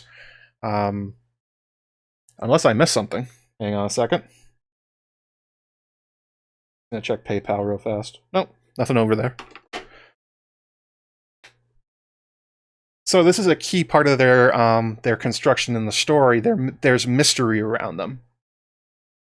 And, you know, given how Strong's legacy of creating a tremendous amount of children and bastard children, this whole thing that's going on with Robert Strong and Duncan and Dennis could be representative of the family throughout history. Danish kroner. Okay. I do not know currencies, so it's very possible that all throughout history the main line of the Strongs has died out multiple times, but perhaps there's been quite a few giant warriors named Rivers over the years who, after the main family's wiped out, they said, I'm a bastard of that family, I'm a Strong now. And people around them were like, yeah, sure, man, whatever. And that may be part of why Qyburn chose Robert Strong to be a Strong in particular, that the disguise is representative of the history of the family, more or less. Who's going to argue with them, basically? And when you look at when you look at Breakbones, you look at Lucamore, you look at Lionel Strong, you look at Dunk, all of them do share this kind of massive frame and immense strength. It seems to be a family trait. So it may be kind of like the Lannisters' gold hair. It's the way of recognizing them. Although obviously not all of them. Larys Strong is much smaller. Alice Rivers is in no way a giant herself. But it seems to be kind of the way these guys operate. Or at least like a sort of like a genetic trait for them. And it may be that over time, like, there's not like a straight line genetic lineage going back. Massive guys just claim to be a Strong, and it's just like, yeah, sure. Maybe.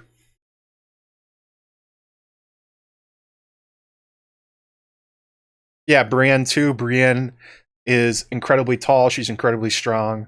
Has that warrior nature to her. Even though she trained quite a lot, she obviously took to it quite quickly.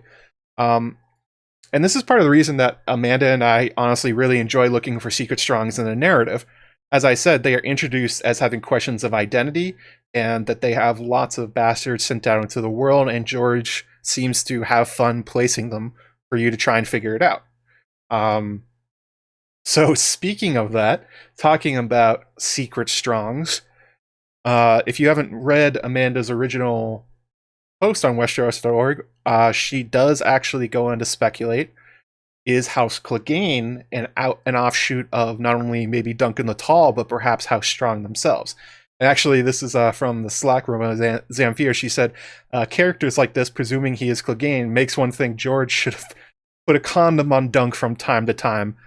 But I guess they lacked his size in Castle Rock. And that's sort of getting to the point of like, well, maybe this isn't actually a disguise. Maybe Gregor Clegane is being disguised as a Strong in the same way that Brienne wears Dunk's shield. It's meant to signify that, yes, he actually is a member of this family, just far removed and nobody remembers it anymore. It'd be kind of a pretty clever thing to do. It's like, well, you look at, maybe it's just, it makes practical sense for Qyburn, but from a meta sense, maybe it's meant to be literally true that he's dressed as a Strong because he is one.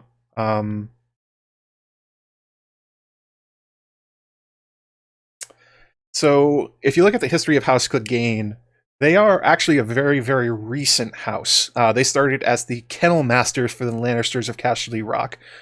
Sandor Clegane told this to Sansa when he was drunk. He said, I like dogs better than knights. My father was kennel master at the Rock. One autumn year, no, my father's father, I'm sorry. One autumn year, Lord Tydos came between a lioness and her prey.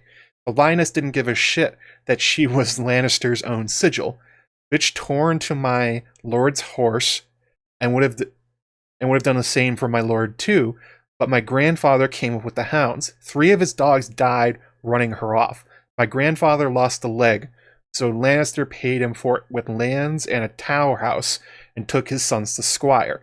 The 3 dogs on our banner are the 3 that died in the yellow of autumn grass.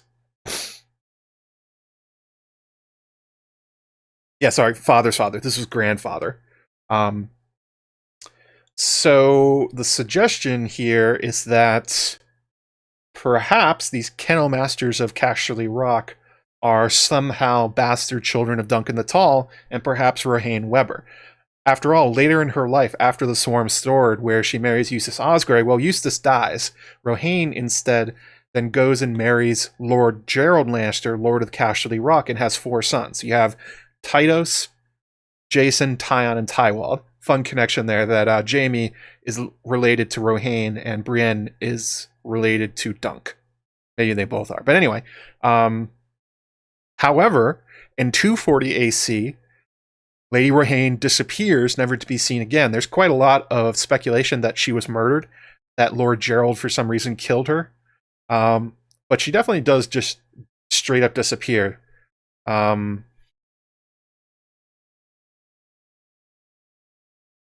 Yeah, Sandor is a chatty drunk. So, perhaps Rohanne in the intermeeting years, when Duncan the Tall is running around the 7 kingdoms and raising in popularity, maybe they meet up again and she has a secret child, maybe a bastard of Duncan the Tall. And perhaps this happened before she married Gerald and brought the kid with her to court and used her influence to get him a job. Perhaps this secret child, potential secret child of Duncan Rohanne, became Kennel Master. That would certainly be a way to take care of the boy while also fitting in with the history of the Cleganes. And it's certainly the size of the Clegane family that screams Duncan the Tall, who himself was a massive 6 foot and 11 inches. Now that's a foot shorter than Gregor, but Sandor's about the same size. And again, it's a primary theme within the Clegane brothers storyline that the idea of being a true knight and being a false knight, it's inherent in both of them. They are both pretty much the standard bearers of that idea.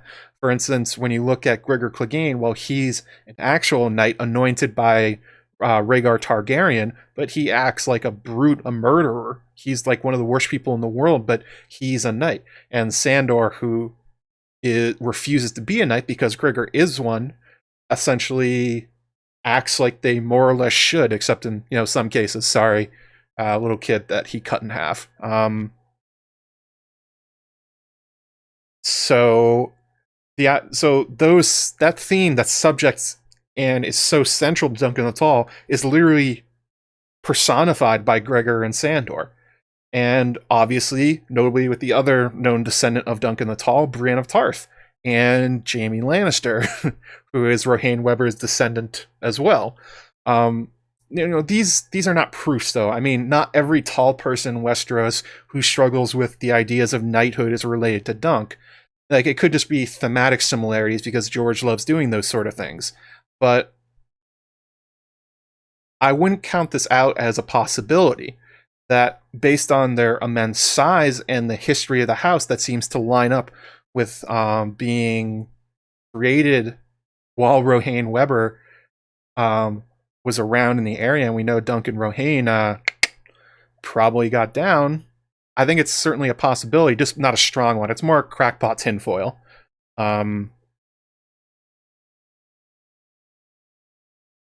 Micah is very divided about it, yeah. Sorry, Micah.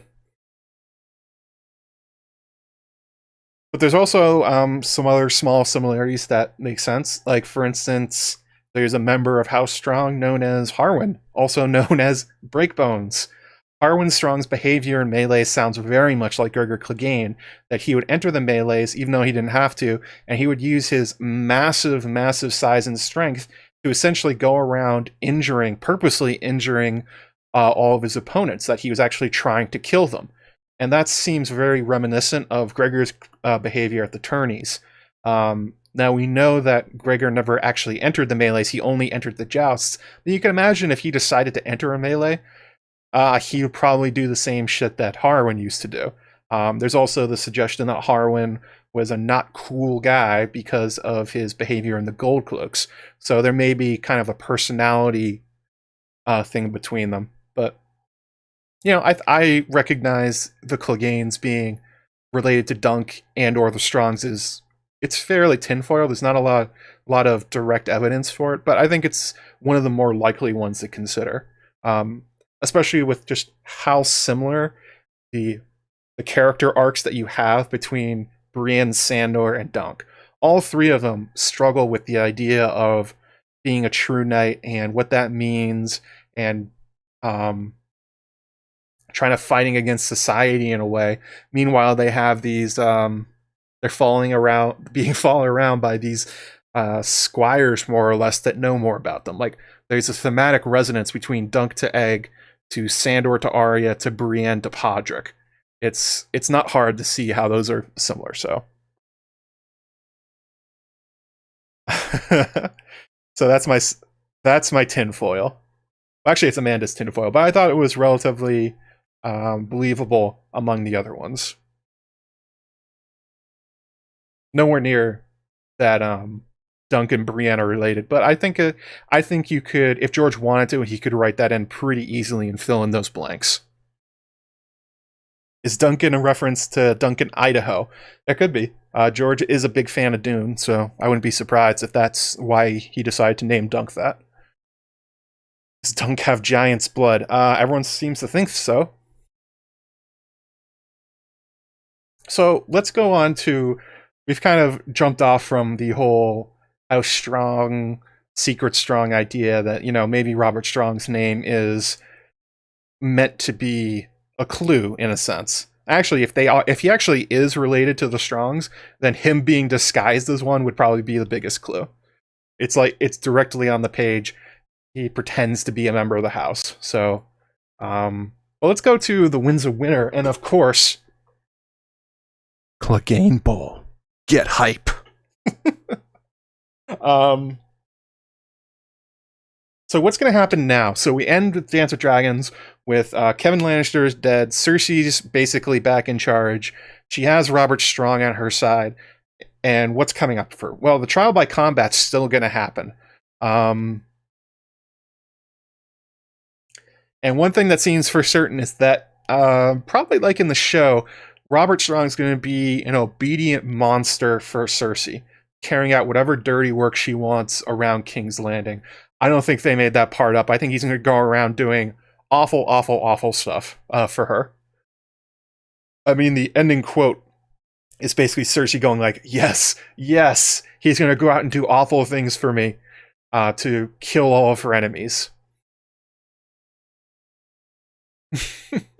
I do need an air horn drop. I should have gotten one for this. And if you're looking for what he's going to do in the future, well, before Gregor was turned into a hulking undead monstrosity, he was already known for being a mass murderer. He probably killed his parents. I think he also killed his sister. He's known for torture. He's known for rape, and just about every crime you can imagine Gregor Clegane did before he was turned into Robert Strong. So now he didn't have any reason not to do things before, but now he's essentially going to be like a video game character for Cersei, where she's going to be directing him to what other awful sort of things she wants done to people around King's Landing. Yes, Micah Clark has one awful thing for him to do. I did put that one in the notes. Yeah, he killed his wives, everyone at Clegane Keep. He wasn't good before. This is going to be even worse.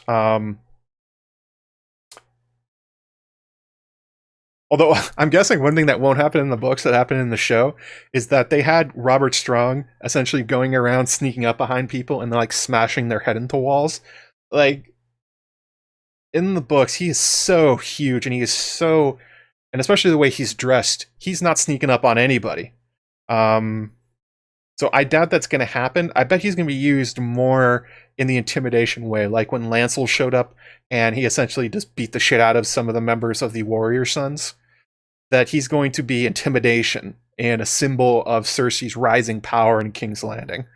So, for instance, at the at the end of A Dance with Dragons, as I said, Kevin Lannister has been murdered, as has Pycelle by Varys and his little birds.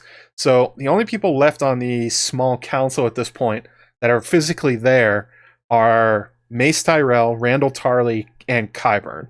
Paxter Redwine is off with his fleet. Harris Swift is in Bravos. Jaime's in the Riverlands. Obviously, Kevin's dead. So she's probably going to step in as regent again, use Robert to essentially force her way back into being queen regent, taking it back over from Kevin. And I would not be surprised if she uses Robert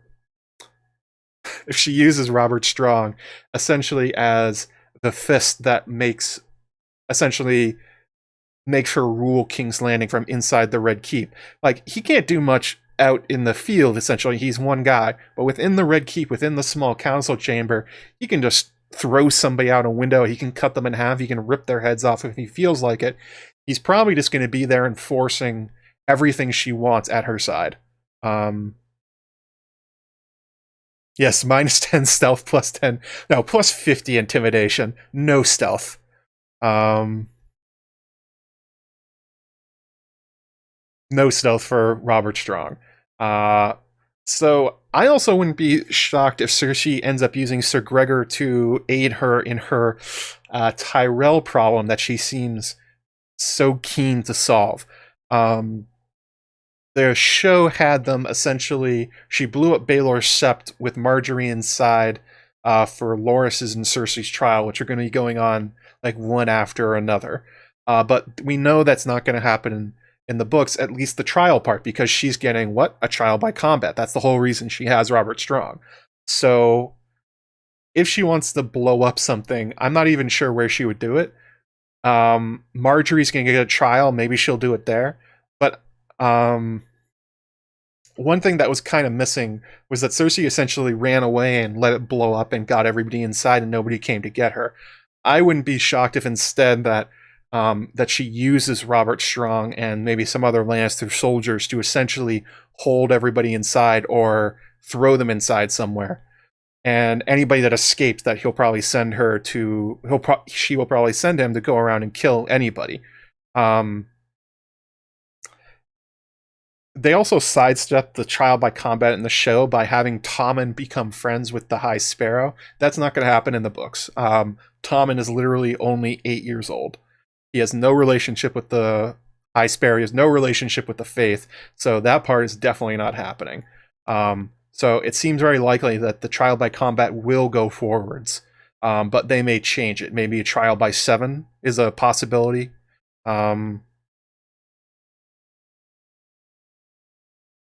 So I would expect to actually see Robert have to fight somebody, but maybe there's some sort of double cross. Some sort of revenge is going to happen here, and it's not going to be any good. You don't create a character like Robert Strong to not have him cut people in half and rip them to shreds.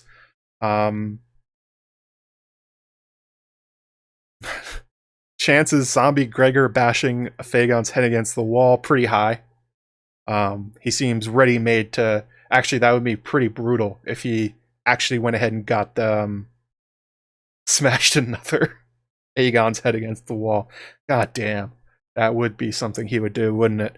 But yeah, I think trial by 7 is likely that after they realize Robert Strong is and who he is, they're going to be like, all right, well, we got to essentially even the odds. We'll get 7 champions.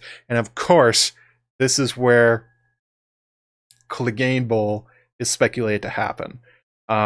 Obviously, at the tourney of the hand early in a Game of Thrones, Sandor and Gregor come to blows, and they fight. They essentially get ordered to stop. I forget that happens in the books. It definitely happens in the show.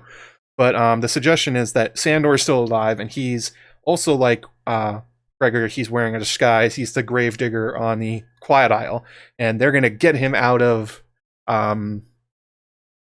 The Faith of the Seven is going to go, listen, Sandor, we need you to come back for one last fight. Come down and fight your brother. You need to do it for reasons. And then Sandor will agree, and he's going to show up, and then it's going to be Cleganebowl, and they're going to fight. It's going to be amazing.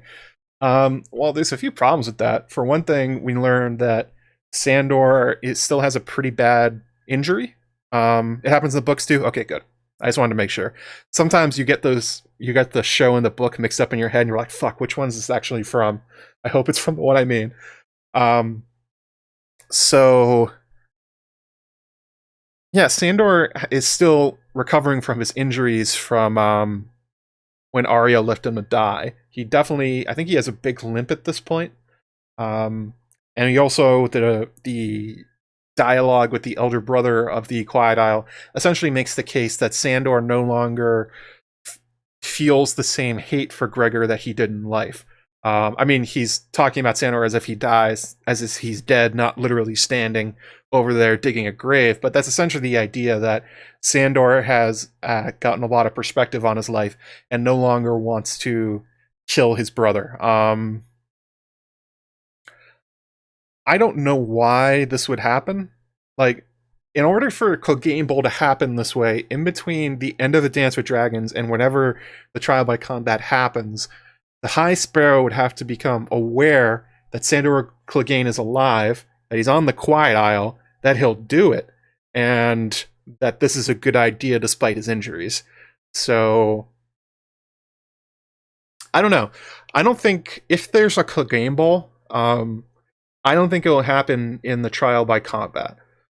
If they meet up and fight each other, it might happen later in the books, because I don't think Robert Strong's going to die in whatever this combat is. He's too clearly set up to... His fate is linked to Cersei. As long as she's still going, so will... As long as she's still a character alive and doing things, it seems like Robert Strong will be around. But I think there's something that's undersold when you talk about Gregor Clegane, because when you talk about his future in the Winds of Winter, a lot of people go Cleganebowl and then stop. But as I was talking about the idea of like Frankenstein's monster and Herbert West and what's that other guy's name? I totally forget the other character. Dexter Ward. In each of those stories, the monsters eventually turn on their masters. Literally, the story of Frankenstein is the creature is created and then spends the rest of the book trying to get revenge on his creator for making him. Same thing happens to Herbert West. Same thing happens to Dexter Ward. There's other necromancer stories within Lovecraft and obviously within the world of fiction, but it's very common for the creature to eventually turn on its master.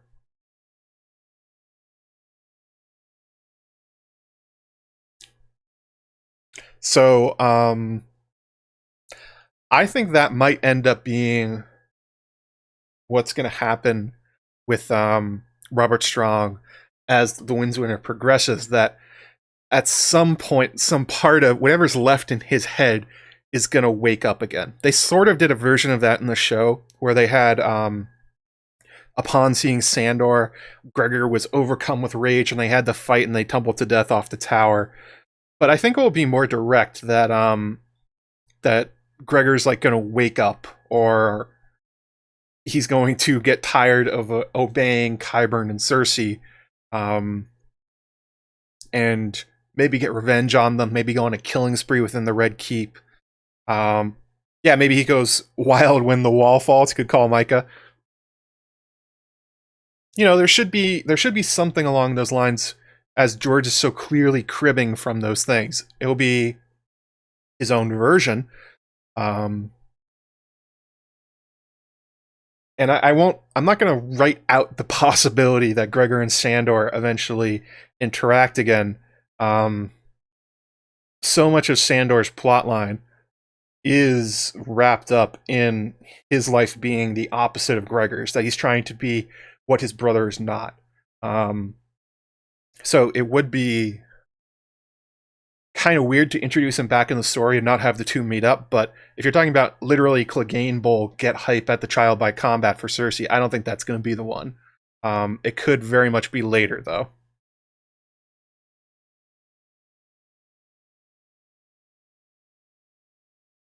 Yeah, good call, Guilty Undertaker. Imagine Cersei's POV. She orders Robert Strong to do something. He doesn't. What happens next? Yeah, Cersei and Qyburn are both relying really heavily on the fact that Robert Strong really is a subservient monster that will do whatever they said forever. Like, what guarantees is there of that? Do they even know what they created? I mean, the literal story of creating the undead within A Song of Ice and Fire is like these magical creations rebelling against their masters. That happens almost every time. So it would be surprising if Robert Strong remained an obedient, essentially murder robot for the rest of the story. He should have some kind of actions of his own, some sort of rebellion. He should have some ending to his story, which will probably involve, as I said, maybe going on a killing spree, maybe going after Qyburn and Cersei. The fall of King's Landing when Aegon arrives, that would make a lot of sense. Oh, yes, and Micah Clark left a comment on my announcement thing on YouTube of what terrible things in particular he thinks Cersei's going to do. This is his Lolly Stokeworth theory. So here's how it goes. That after Cersei gains power, probably after Mace dies, Robert Strong may kill him. She sends Robert Strong after Bronn. After all, Bronn is quite a thorn in the side of Cersei in A Feast for Crows and A Dance with Dragons. Bronn either leaves or dies fighting on Gregor. I'd lean towards the former, but either way, if Ungregor goes there, then Lollys and the baby get Elia and Aegon treatment. So yeah, Micah, that is a horrible, horrible possibility. I hope I don't read it, but it certainly is creative. I think it is right on the money that Cersei is going to be using Robert Strong to essentially settle all family business. That he's going to be like a one-man end to the Godfather. He's going around, he's basically immortal, can't stop him. He doesn't care about himself, he doesn't care about his future. He's just going to go around and just start killing people. Getting revenge in the worst ways. George is going to use this imagination of everything that he's had Gregor done, but turned up even higher. So yeah, the idea that he kills or I guess rapes Lollys to death and kills her baby, baby Tyrion. Actually, isn't that the name? Isn't the name Baby Tyrion? That one seems a little bit on the nose. Pretty sure. Hang on, let me look this up. Pretty sure Bronn's kid is named Tyrion. Or is that a show thing? Oh, I'm getting them mixed up again.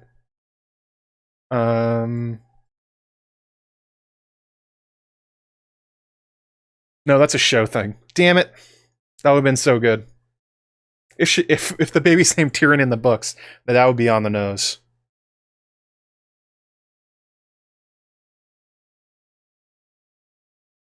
Yeah, it should really be much like Micah is laying out here.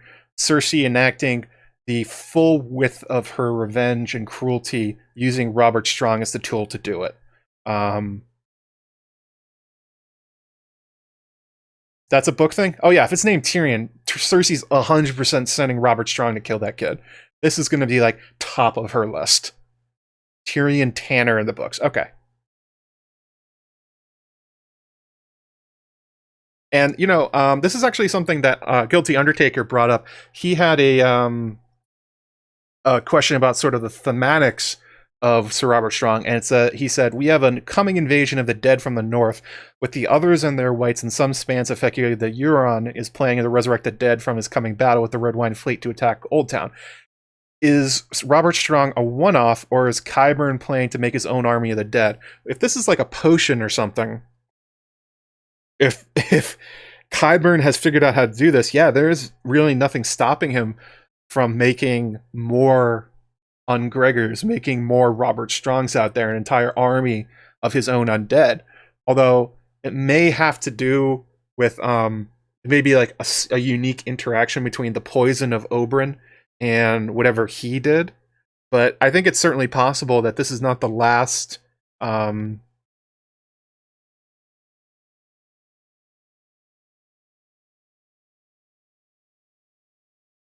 I don't think this he's probably going to be trying to make more. I think it's just a question of how many corpses he has and whatever the method was, if he can replicate it. But I think this sort of gets at a larger point, that I don't think the creation of Robert Strong is just like a plot point. I don't think it's just the idea that he wanted Gregor to stick around. That Sir Robert Strong is essentially a massive liability in their midst. That he is this undead monster that at any point could just decide to turn around and start ripping off heads and ripping people in half and cutting them down with his sword. And they're all just sort of acting like, oh, it's no big deal, he's under control, nothing to worry about. Well, doesn't that sound quite a bit how the people of King's Landing and most of Westeros is treating the others? That Robert is like the giant elephant in the room, as are the others to the larger story. As we saw, even Kevin is aware of it, and he's just like, well, maybe I can use this to my advantage. That's really not a great thing to be doing, and I think it works on a larger plot thematic level for as the other invasion progresses. I would imagine that George will time that up with whatever Robert Strong's future is.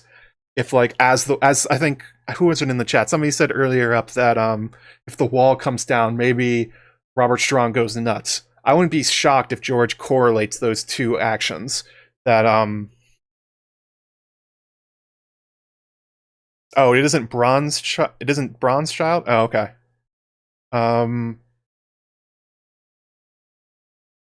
that must have been from the riots. Oh yeah, that makes sense now. I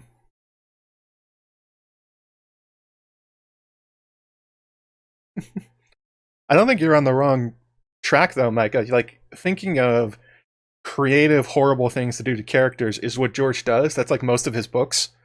He really delights in finding unusual and creative ways to make them pay. So you're probably right on the money.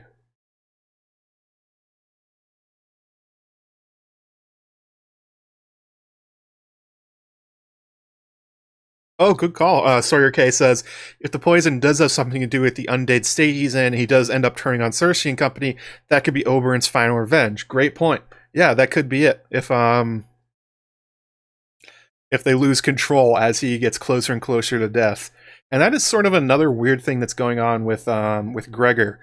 Like, what is going on with that poison? Is that like a ticking clock on him? Will it eventually kill him completely?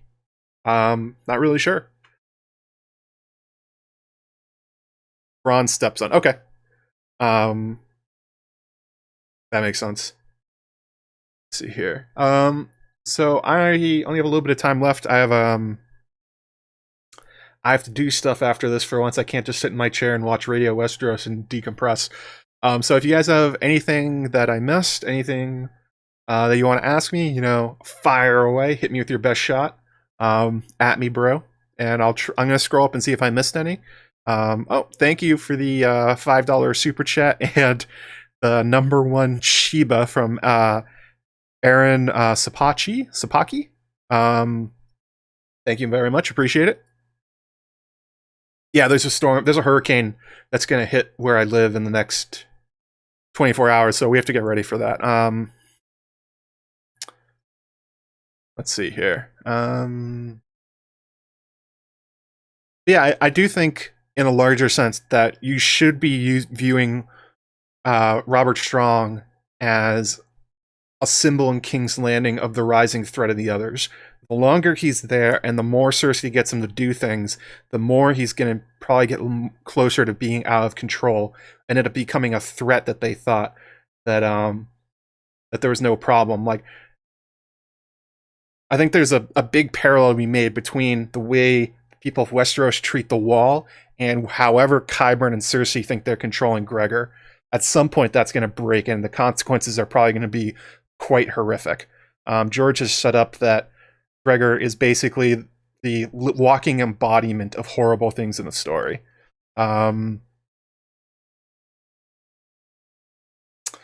Artist Aaron, do you think he has no head? No, I do think he has a head. I think it is Gregor Clegane's head, and that they sent a fake head down to Dorne.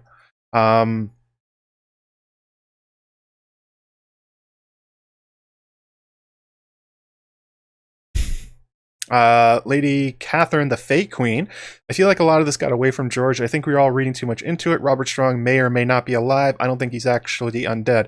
Well, they say that he doesn't eat or drink and he doesn't sleep, and that he never takes off his armor and he doesn't go to the bathroom. So that to me sounds like a white. I don't think that's reading too far into it, but in terms of like the method, maybe I think whatever the method is for how Qyburn did it, I don't think there's too much value to be from like trying to figure out what it is, because I don't think there is one.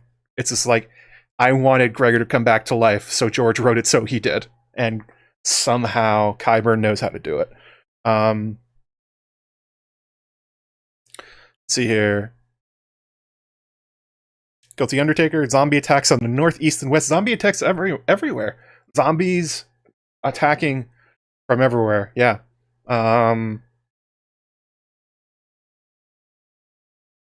I do like the idea that Sam has the Horn of Winter and he blows it. He's going to essentially become... He's going to raise a bunch of the undead. I think that would be pretty cool. Anime lover Nicole, do you think that the mountain is going to kill Nymeria and Tyene? Yeah, probably. I think if you list characters in King's Landing who are still there, I think there's a pretty good chance if you say, will this character be killed by Sir Robert Strong? Give it a coin flip. It's probably going to happen. It's probably going to happen. Cersei's going to be on a killing spree. She's out for revenge. She has essentially a video game character she can control to go kill them. She's going to be doing it. Especially if things get more dire within King's Landing. Like, the closer Aegon's invasion gets, the closer Daenerys' invasion gets, you can expect that chaos will be the kind of thing that Robert Strong will thrive on.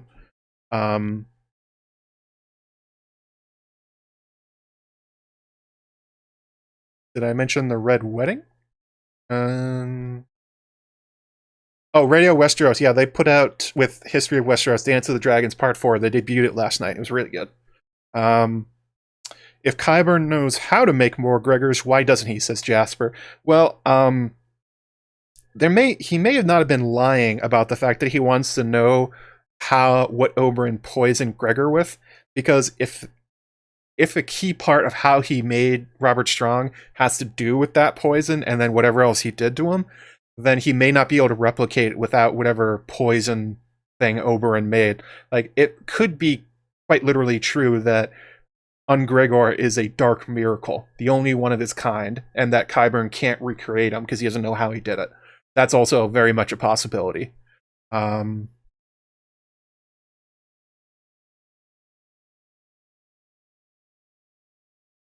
how isn't as important as the why. Yeah, that's true, Barris Aurelius.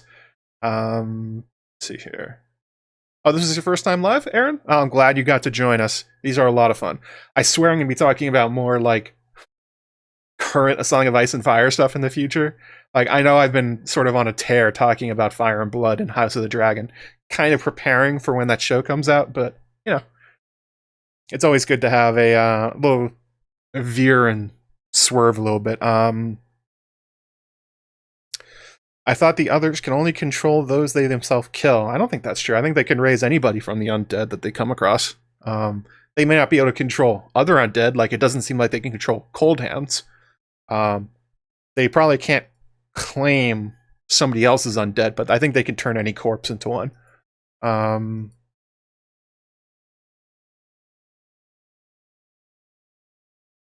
CB Norwood says, needs to repurpose the Wildfire Guild for making zombies. There you go.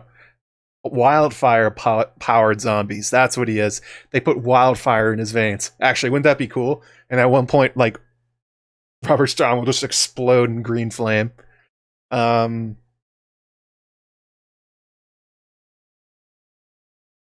splatting like melons. We signal that Gregor's nearby. That's true, Micah. Like, seriously, the Fall of King's Landing, the next one, is going to be horrific. And Robert Strong's going to be there on the front line. He already did horrible, horrible things during the first Fall of King's Landing. He's probably not going to do less than he's done before.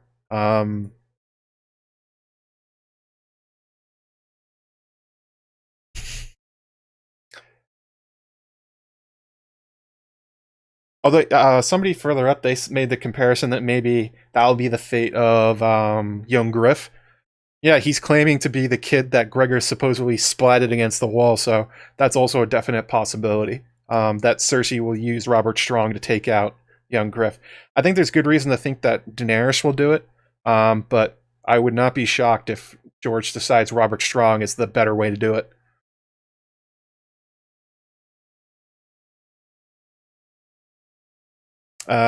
Super chat here from Smith Crazy, $5. Thank you for the super chat. Thank you for all the time and content. What do you think Cersei did with all the other Tyrion skulls? The really grim answer for that is that if Qyburn has been actually performing like lobotomies or some version of it, if you look in the history of them, the way the procedure was invented was they would take cadavers and then they would essentially practice putting ice picks through the eye socket to try and make sure you hit the brain. So maybe Qyburn has been using the fake Tyrion skulls as practice for Robert Strong. Or there's a skull room. I wouldn't be surprised. Qyburn's a creep.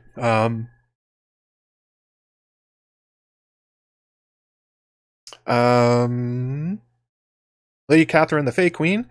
Joe, do you think King's Landing is going to go up in flames? And do you see the Westeros going back to being Seven Kingdoms? I think there's definitely the idea that King's Landing is going to erupt in Dragonfire or Wildfire.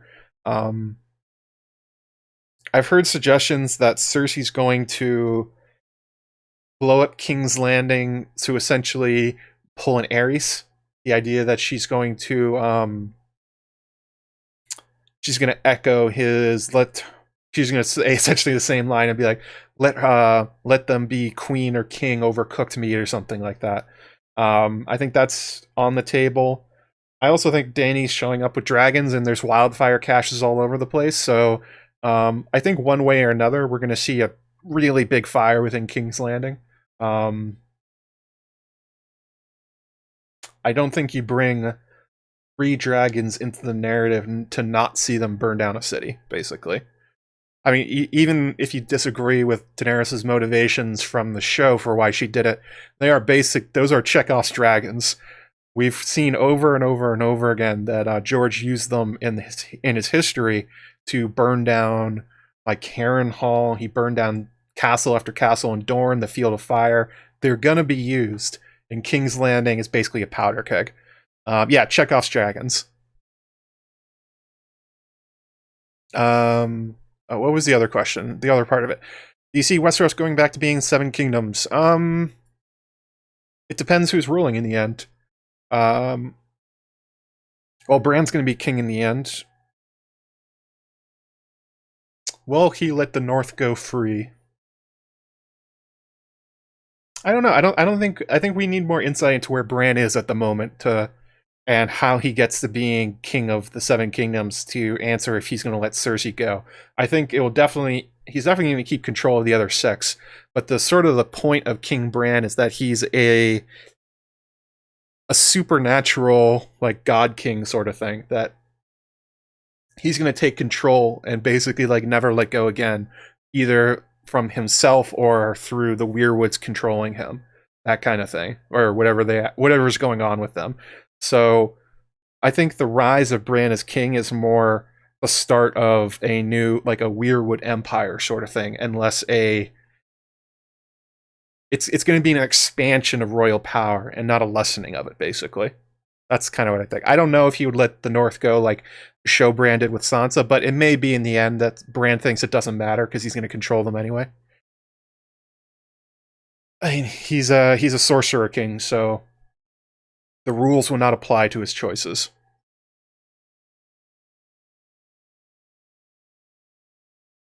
Wildfire, zombie grenades. Yeah, there we go.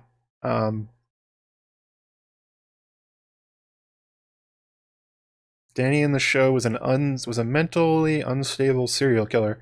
No, she knew what she was doing. She did it. She explained why. It was just that people didn't like the reason.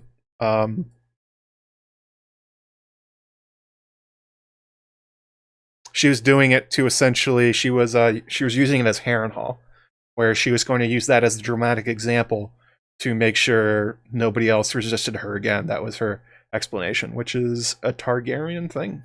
They like using dramatic examples of violence to make sure they don't have to fight the future wars. Unfortunately, it almost never worked. Like, Aegon roasted Harrenhal, and then the Field of Fire happened, and then he continued to burn Dorne. So it's a bad plan, but it's definitely one that the Dragon Lords are used to. It's pretty much straight out of their playbook. Also, the Freehold. The Freehold did that shit all the time. They would absolutely show up and burn down cities in order to try and use that as a shock and awe sort of thing. Let's see here. Oh yeah, there's also Grayscale. John Connington brought Grayscale with him. Yeah, we'll see how that one goes. There's too many things converging, I think, and George is such a creative writer that I have a hard time predicting King's Landing. I doubt anybody has it right, because that's actually something I've been learning from reading Dying of the Light, is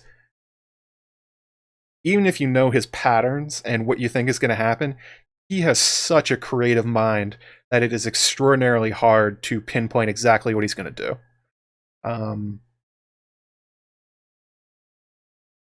I think that's about it, though. Thank you guys for showing up. Thanks for all the super chats.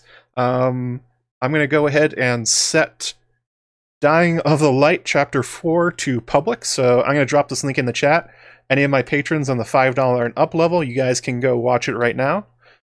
I mean, listen to it right now. 2 hours of me and Maester Mary talking about Chapter 4 of Dying of the Light. Yeah, I got that in the chat. It's also down in the description. And also when I upload this elsewhere. So thanks to Smith the Crazy, Aaron Sopaki, Kraken Queen, Signy A, Sanrixian, Michael James, Danny McKay, all the new patrons, including... Did I get another PayPal thing? No PayPals. So I'm glad we got to hang out and talk about Robert Strong and Cleganebowl, and a surprising amount of things to look forward to with good old Robert Strong in the Winds of Winter.